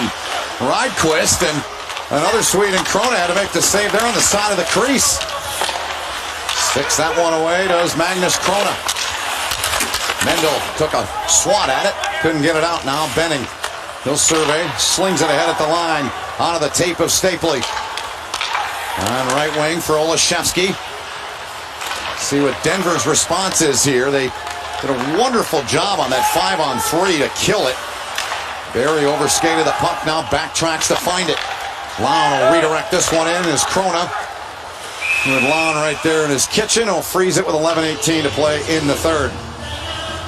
Well, Miami came down and had another real good opportunity, and it was a play that reminds me of how Denver was able to go behind the net and score as well. They tried to bank that one right up, and it looked like it went between Krona's legs, and he did a good job of just getting his leg along that post to seal it off. Here's Clement. Barry missed, trying to bunt that one down. Demon takes down Nyes in the corner. Justin Lee called for it. He'll work it up the wall. Edwards had it, lost it. Barry in there, and Lee with a shot there, and it's going to be a penalty. So Miami is going back to the man advantage with 10:49 and a 2-0 lead in this game as Lee's going to sit for a trip. Well, this is uncharacteristic to see out of a Denver team here down, and they have continually taken penalty after penalty, and this one's hard to argue. It's just you stick the leg out right here, and it's going to be a tripping penalty on Lee. Justin Lee just guilty there for it's one of those things where your body, he's going to try to slide by you, so it's just the instincts to try to get a piece of him. He upends him. And Miami back on the power play. Dakota Windows power play. The third of the hockey game. One-time blast coming. That was Barry for their second goal. Gilling surveys, fires, and into the midsection of Tuomisto, and down she goes on Pearson. Yeah, another big block shot there by Tuomisto for Denver. It's the one thing that they have been doing very well on their kills is getting in front. You can see Miami. They did draw up a real good play on that 5-on-3, but you can see the point of emphasis is just trying to get some pucks to the net. I think they're trying to just simplify things versus complicate it. But again, Denver doing a good job just getting in front of those shots. Demon got in front of Barbolini and forced the turnover halfway through this third. And halfway through the Minn Kota Windows power play for Miami. They've scored just one power play goal this season. Now their 27th power play chance. Here is Gilling now. Slings it rink wide. Pletzky there, tracks it to the line to Barry. Russell hops on, he'll man the line. Barry laid it back. Here's Gilling now. Nice move to get free. Didn't pull the trigger. Maybe overhandled it there a little bit, Jake? Well, he got handcuffed. It was another set play where it was wide open because Corona was out and unable to cash in. Here's Mayhew shorthanded. That one blocked there by Gilling. Comes back with a nice play in his own zone there. Yeah, it looked like Barry. I'm not sure if it was Barry or it was Pletzky that got handcuffed on that one. But that back door's been open for Miami. Here comes Heikkinen shorthanded. Gets it ahead now. Lays it back to Mendel. Mendel shot, didn't get much on it. Justin Lee, a free man out of the sin bin. Back to 5-on-5 with 8 minutes and 40 seconds remaining now here in the third. 2-0 Miami. Mendel, he gets right in that slot area. You like to see him try stay on his forehand. He goes over to his backhand, and you're just not going to get a whole lot of wood on that. That's one I'd like to see him just get it on the forehand and rip it. And Miami offsides here with 8:26 remaining in the third period. The Redhawks got one in the second. Matt Barry gets his first in 2020 to make it 2-0 Redhawks. Here it comes. Ooh, ooh. Oh, cramp. Ow, oh, oh. Oh. I told you to drink your cramp aid.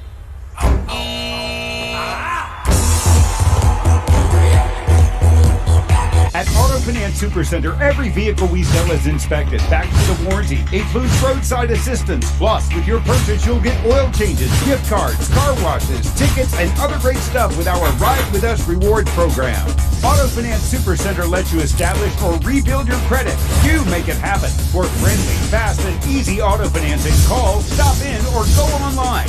Auto Finance Supercenter. Let's get started. Cramp aid.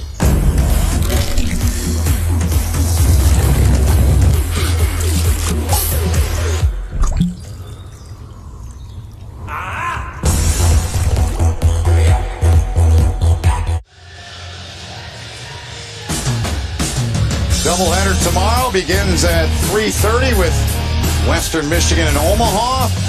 Followed by the nightcap with St. Cloud State and CC. I'll be on the call with David Brisson of Game 1. Jake will be with me for Game 2. Be a couple good tilts tomorrow night. Boy, every game has really settled into being a good one. There's a couple teams that just ran through some tough patches to start out. Yep. Western Michigan kind of had their goaltender going down. It took them a while to really figure it out, but Andy Murray's such a good coach, and that's the thing within this league. All these head coaches, they're so smart. They've been through the ups and downs, the adversity that hits teams. You don't get to pick when it hits you. It's just you got to navigate through it. I really feel like there isn't a game where you look at the matchup and go, well, this isn't going to be a game. I mean, every single night these games are just not disappointing. You're right. There's only been a couple clunkers, as I call them. Yep. And those were early. They were, and Omaha had one of those clunkers against Western. They beat them 10-2, and you played this game your whole life, and hockey players don't forget. Nope. No, they don't. Omaha with a big 2 points. Here's a pass ahead for Barry, but he's in over the line. You got 7:56 remaining in a 2-0 Miami lead. Omaha with that 6-round shootout yesterday against Minnesota Duluth to get 2 points. Here's a look. Yeah, this one was real close, just trying to headman that puck, but it was offside. A good job by the linesman calling that one offside. But what I've been impressed with is Miami. They haven't let down on this. They've been trying to dictate the play here. I think Chris Bergeron, he's going to be, if this holds up, we're going to hear from a happy coach, as he was not happy when we talked to him yesterday. No, I wouldn't be either. See what Denver can do. They got a lot of weapons. There's Mayhew, involved in a goal a couple days ago against Western Michigan. Now Savage in over the line, onto the waiting stick of Heikkinen. Heikkinen's just always in the right spot. It's one of the biggest things I notice about him.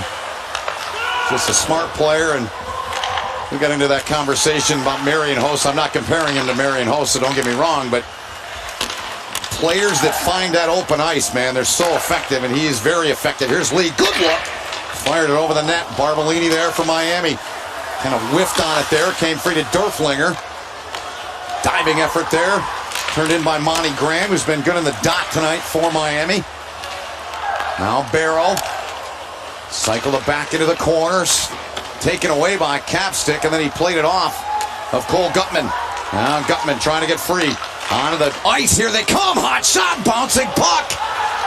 And there's a chance. Mayhew can't get it by Pearson. Got back together somewhat and made the stop. I don't know how he stopped that. Penalty coming here. A slash being called with 6.5 to go in the third, and Monty Graham's going to sit. Denver will get its second power play of the game. Miami calling the slash. Well, Kyle Mayhew's going to see this gaping net in his sleep tonight, because he had Ludwig Pearson out of the net. I don't know how he was able to scramble and continue to be in position. And that puck popped out. You thought it looked like a wide open net. You'll see right here, it's a scramble in front, and that puck goes up and straight down. You see Dorflinger in there causing a ruckus, but look, he's out of position here, and he just slides out from nowhere like a cat and gets over in position. What a save. He has been special. He has. Minn Kota Windows power play, second of the hockey game for Denver. Here's Savoy with a one-timer on the feed from Benning. McCade Webster tracks it down. Graham in the sin bin for a slash. Gutman leaves it off to Benning. Tipped on to Savoy, back to Benning. Keep your eyes on number 8. That one hopped over his stick and around it, but he'll track it. Benning, one-time blast in front of Olszewski. And Pearson makes the stop with 1:23 remaining in the power play for Denver. Well, when you're seeing the puck as a goaltender like Ludwig Pearson is right now, I mean, this thing looks like it's a beach ball out there. I mean, when you are fighting the puck, that thing looks like a pinball, and it can get through your arms, and it just has a way of finding a way through you. He is just dialed in right now. He makes a good save, fighting through traffic, and again, the puck hits his pad, it deadens right there, and he gets the whistle. Draw to his right. Batted onto there by Gilling. Down on the ice. Edwards can't keep it in. Denver's got a little bit more than a minute remaining here. With their second group out there now.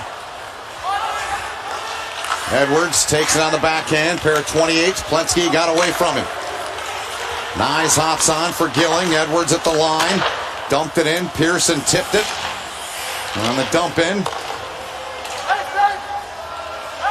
Under 50 to go on the Minn Kota Windows power play for Denver.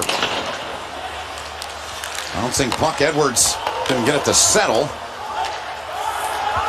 Now Stapley.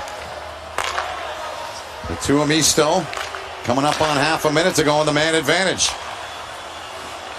He'll look, give it off to Edwards. Stapley goes back up to Edwards. Coming up on 20 to go on the power play. Edwards, that one blocked by Nyes. I want to see Tuomisto with that heavy shot blast. There it is. Oh. I just think that's how his first goal is going to come. He's just got to let that thing go. Dying seconds now with the power play. Graham across from us on his feet. 4.5 to go in the third. Out of the box, they flip it ahead. Graham racing after it. Comes in. Didn't have much there. Corona was over there to deny him anything. Yeah, it's Corona's out on top of his crease. He's playing very aggressive. All he does, he goes down, he shuts it down. Nothing there. Really, the only play he potentially could have done is went around the other side of the net because Corona was very aggressive and outside of his crease. Yep. Banked up the half wall, out to center. Here's Savoy. Flipped it on the left wing side. Olszewski was trying to get in there. That was a funny deflection there as it came off. Slatic plays it back now to Daschke. Under 4 to go in regulation. 2-0 Miami. Justin Lee, watched by Caleb Rule. Mayhew now. Played it back to Gutman. And that one pinballed off a skate, and Pearson will cover for a face-off. Final break here in the third. 3:35 to go. Can Savoy and the Pioneers mount a comeback? We'll find out. There are athletes and competitors in our region who never stop, never settle, and never quit. Their stories of courage, perseverance, and grit are the inspiration that drives Midco Sports Magazine. For award-winning storytelling where life and sports intersect, tune into Midco Sports Magazine, Mondays at 6:30 p.m. Central, only on Midco Sports Network. NCHC Hockey is on the ice in Omaha this month, and Midco Sports Network is the place to watch all the action. Tune in for every puck drop from the best and most competitive college hockey conference in the nation. Live from the pod in Omaha.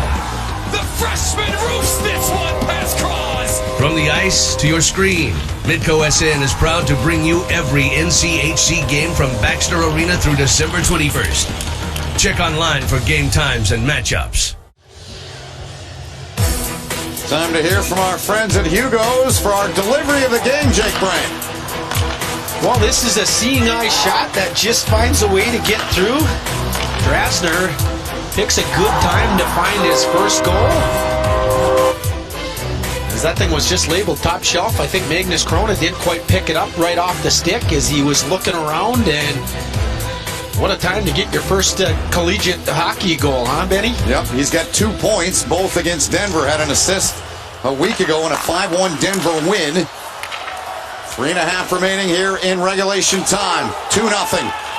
Redhawks, they've just won one hockey game, and it's turned over, and Nines is in there, tried to wrap around, but just couldn't get enough on it. Drasner keeps it in, right point. He got stymied by the post in the side of the net there. Yeah. He was going for that wrap, and sometimes when you come up a little short, you end up hitting the post, so you can't wrap it around, and that's exactly what happened there, is he had another open net. So Miami with a couple real good looks with open nets that they've been unable to cash in on. Yep. Under 3 remaining. Tuomisto ahead for Stapley. And now we got to keep our eye on the on Magnus Corona. Yep. Because you got a sense Denver's going to look to get him out. Big line out. Here's Benning in front. He missed the net. Just missed it. A great look as Corona is off. You see there up top. He made his way to the bench. Extra attacker on for Denver. Slatic off the side of the net. 2:25 left in this one. Well, certainly for Denver, they have not cashed in like we talked about, those grade A scoring opportunities. That continues to haunt them here. Yep. As they're just still staring down 3 goals in potentially their last 3 games. Here's Gutman now, coming up on 2 remaining. Tuomisto to Benning. Savoy.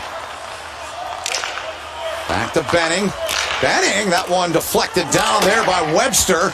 And Miami releases the pressure, and that one will drift wide, and you got a icing call here with 1:50 to go. Miami's got to keep their guys on the ice, of course, with the icing call, and a 2-0 lead for them. Yeah, it'll be interesting to see if we do see the timeout. Chris Bergeron, it's one of those where you know he doesn't really want to call a timeout, so Denver gets to rest their top guys, but he knows that Denver's top guys are out there, and he doesn't like the matchup with his tired bodies out there, so he has no choice but to use that timeout. So I think this is one, because remember, David Carl used his in the second period off of an icing play, so Denver, without having, they don't have the timeout in their pocket. Right. So I think that was just played right into David Carl's hands, but you know why Bergeron did what he did. Chris Bergeron and Barry Schutte on his left. They're together at Bowling Green. Good run there, and got them turned around, and we got a chance. Let's see what Miami's got remaining here in Omaha, and there's their schedule. They started off with a tight one against North Dakota, lost in overtime to Omaha. That one was ended 17 seconds in, and you see what they've done. They've got Colorado College and North Dakota remaining. And Denver, what they've got left, Western Michigan and St. Cloud State. St. Cloud only playing 9 games because they lost 1 against Colorado College. They'll play their only meeting tomorrow night. You know, I've been impressed with each and every one of these teams throughout the duration of the pod. There was a time early on that I was like, oh boy, this is going to be tough sledding for a few of these teams, but everyone really has found their footing. Yeah, you're right. And I've been impressed with pretty much everyone, but Omaha, I mean, they've won games, you know. Colorado College now. Here's a chance, and it's bounced in, and Nyes gets the empty netter with 1:33 to go. He and Ben Lown have worked so hard tonight out there together, and Nyes gets rewarded, and it's a 3-0 lead for the Redhawks.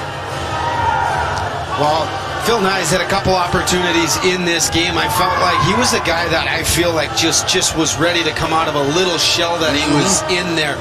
He's been good throughout these last few games. He had an opportunity there where he tried to wrap around, got stymied by the post. Hey, you know what? He'll take an empty netter. They all count the same on the score sheet at the end of the year. They look how many, they don't ask how they go in. Right. And this is going to be a big win for this Miami Redhawks program.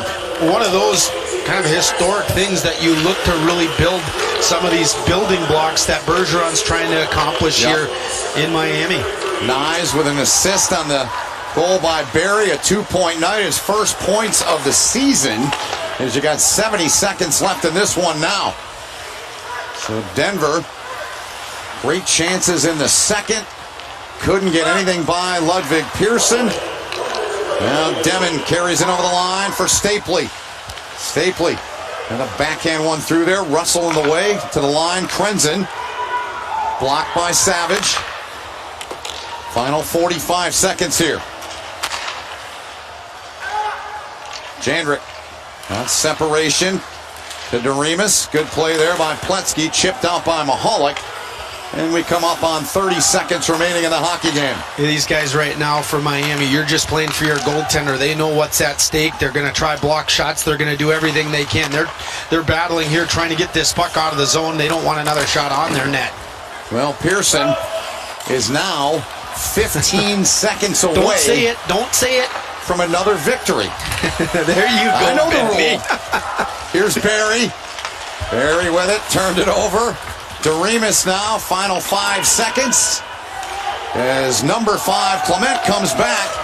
And the horn sounds. And Ludwig Pearson with 2 wins, Jake Brent, and 2 shutouts. Miami wins the hockey game. 3-0 over Denver. Well, what a job he did. He made some big saves at critical times. I felt like Denver really had that push in the second period. He made a couple big ones, and especially in that third period, Mayhew had a golden opportunity that it looked like he had the whole net, and all of a sudden, out of nowhere, he slides in and makes the save. He was extremely good tonight. 26 stops from Pearson. One of the stars, Matt Barry with a goal. He's another one. Phil Nyes, a goal and a helper, and a huge win for the Miami Redhawks for their second dub in the pod in Omaha. And they've both been backstopped by Ludwig Pearson. Both shutouts, 1-0 and 3-0 here tonight as they knock off a top 10 team in Denver. 3-0. We'll come back. Post-game portion with Chris Bergeron right after this.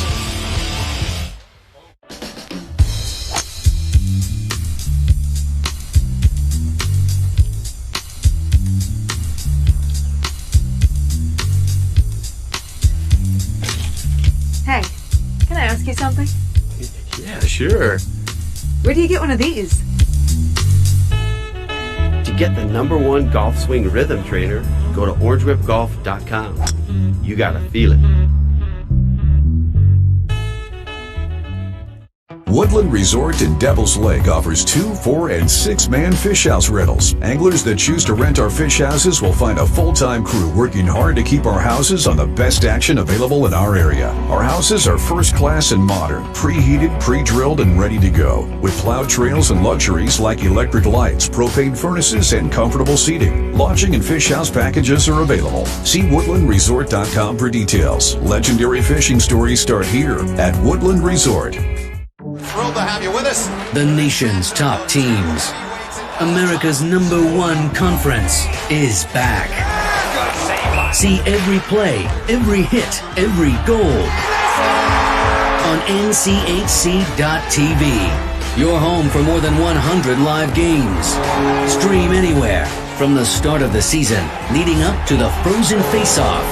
If it's NCHC hockey, it's on NCHC.TV. Second win here in Omaha for Miami, knocking off a top 10 team in Denver 3-0 tonight. Both their wins have been backstopped by Ludwig Pearson, and both have been shutouts. Jake Brandt, Ben Holden, downstairs we go. Chris Bergeron, who is never short on words. Chris, how do you put this one into words, my friend? It's got to feel good for your team. It does. It does. I mean, the word that came to mind after our game, the last game we played, was disappointing. Tonight, I'm proud of our group. It hasn't been an easy pod for us. We've been inconsistent with our effort, first and foremost. We've been inconsistent with our puck play. I thought tonight we were pretty consistent in both. Denver's obviously a great team. They've got weapons. They can defend. And we hung in there. We defended hard.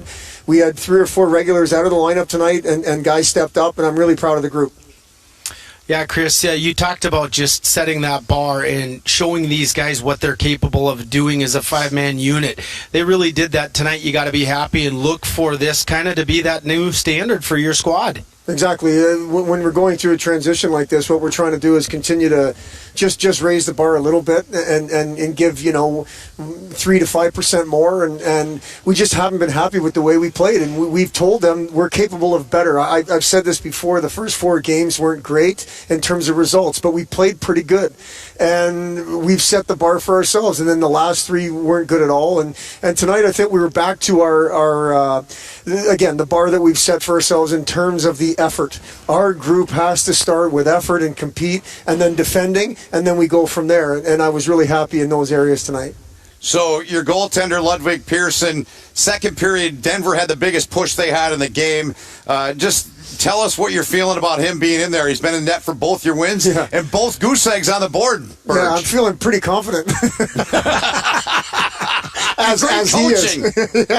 yeah. Good goaltending makes good coaching, right? He's a 21-year-old freshman. He actually is older than Ben Cross, just because of everyone's got a different path to Division I hockey, and he's a calming presence. He's an absolute worker. I think this is just the beginning. I think that kid has a chance to be special.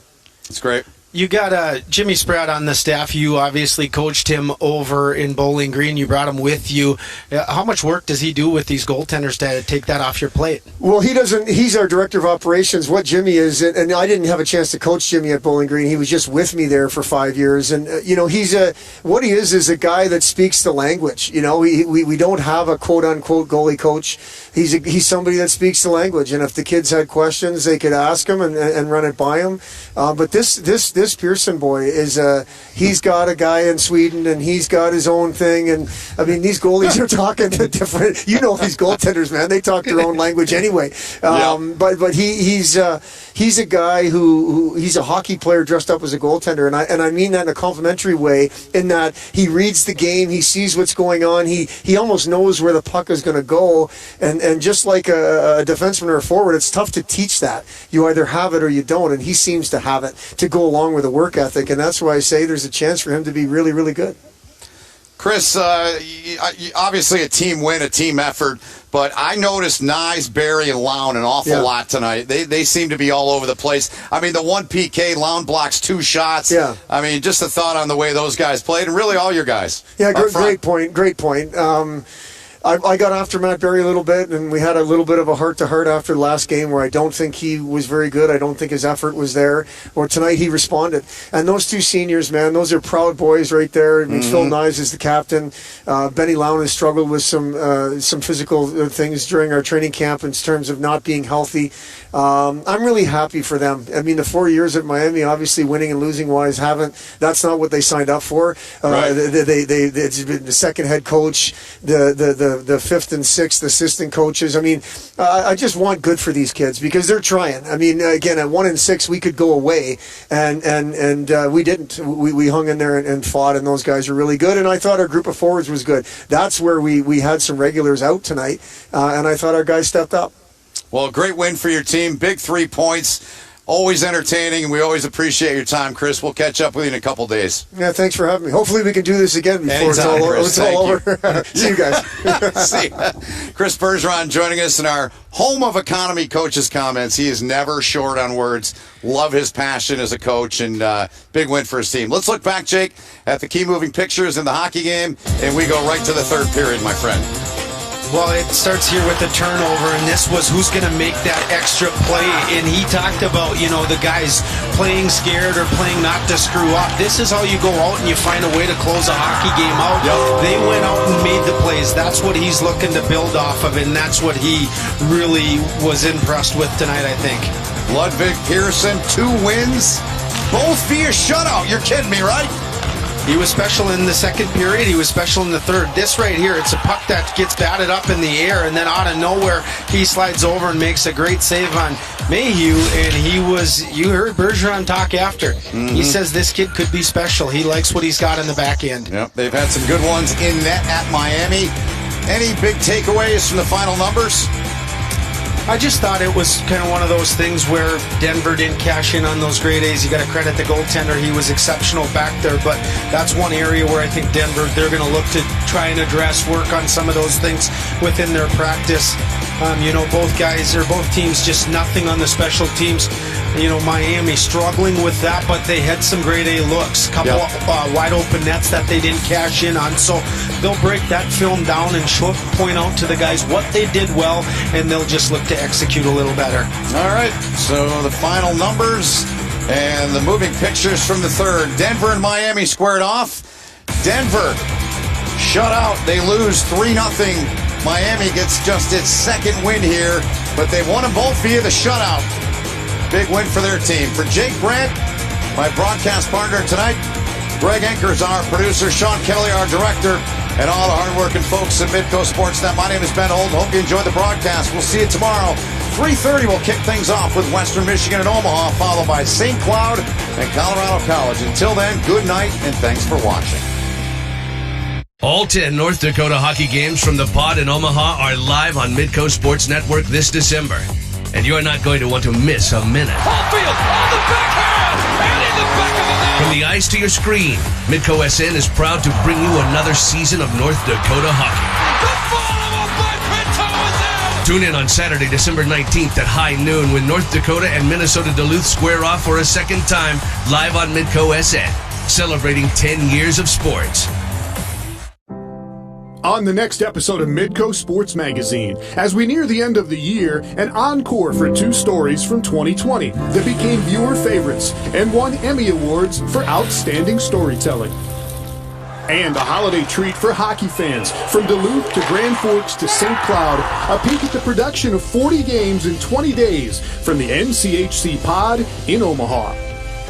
These stories coming up on an all-new Midco Sports Magazine. The NCHC pod is underway in Omaha, Nebraska. I'm Elena Lanson with your C Mortgage Direct Midco Minute. Teams are fighting for positioning this month during their 10-game stretch, and we have an update from the rink on how the system is going. I think the first 3 or 4 days was a little bit of a whirlwind.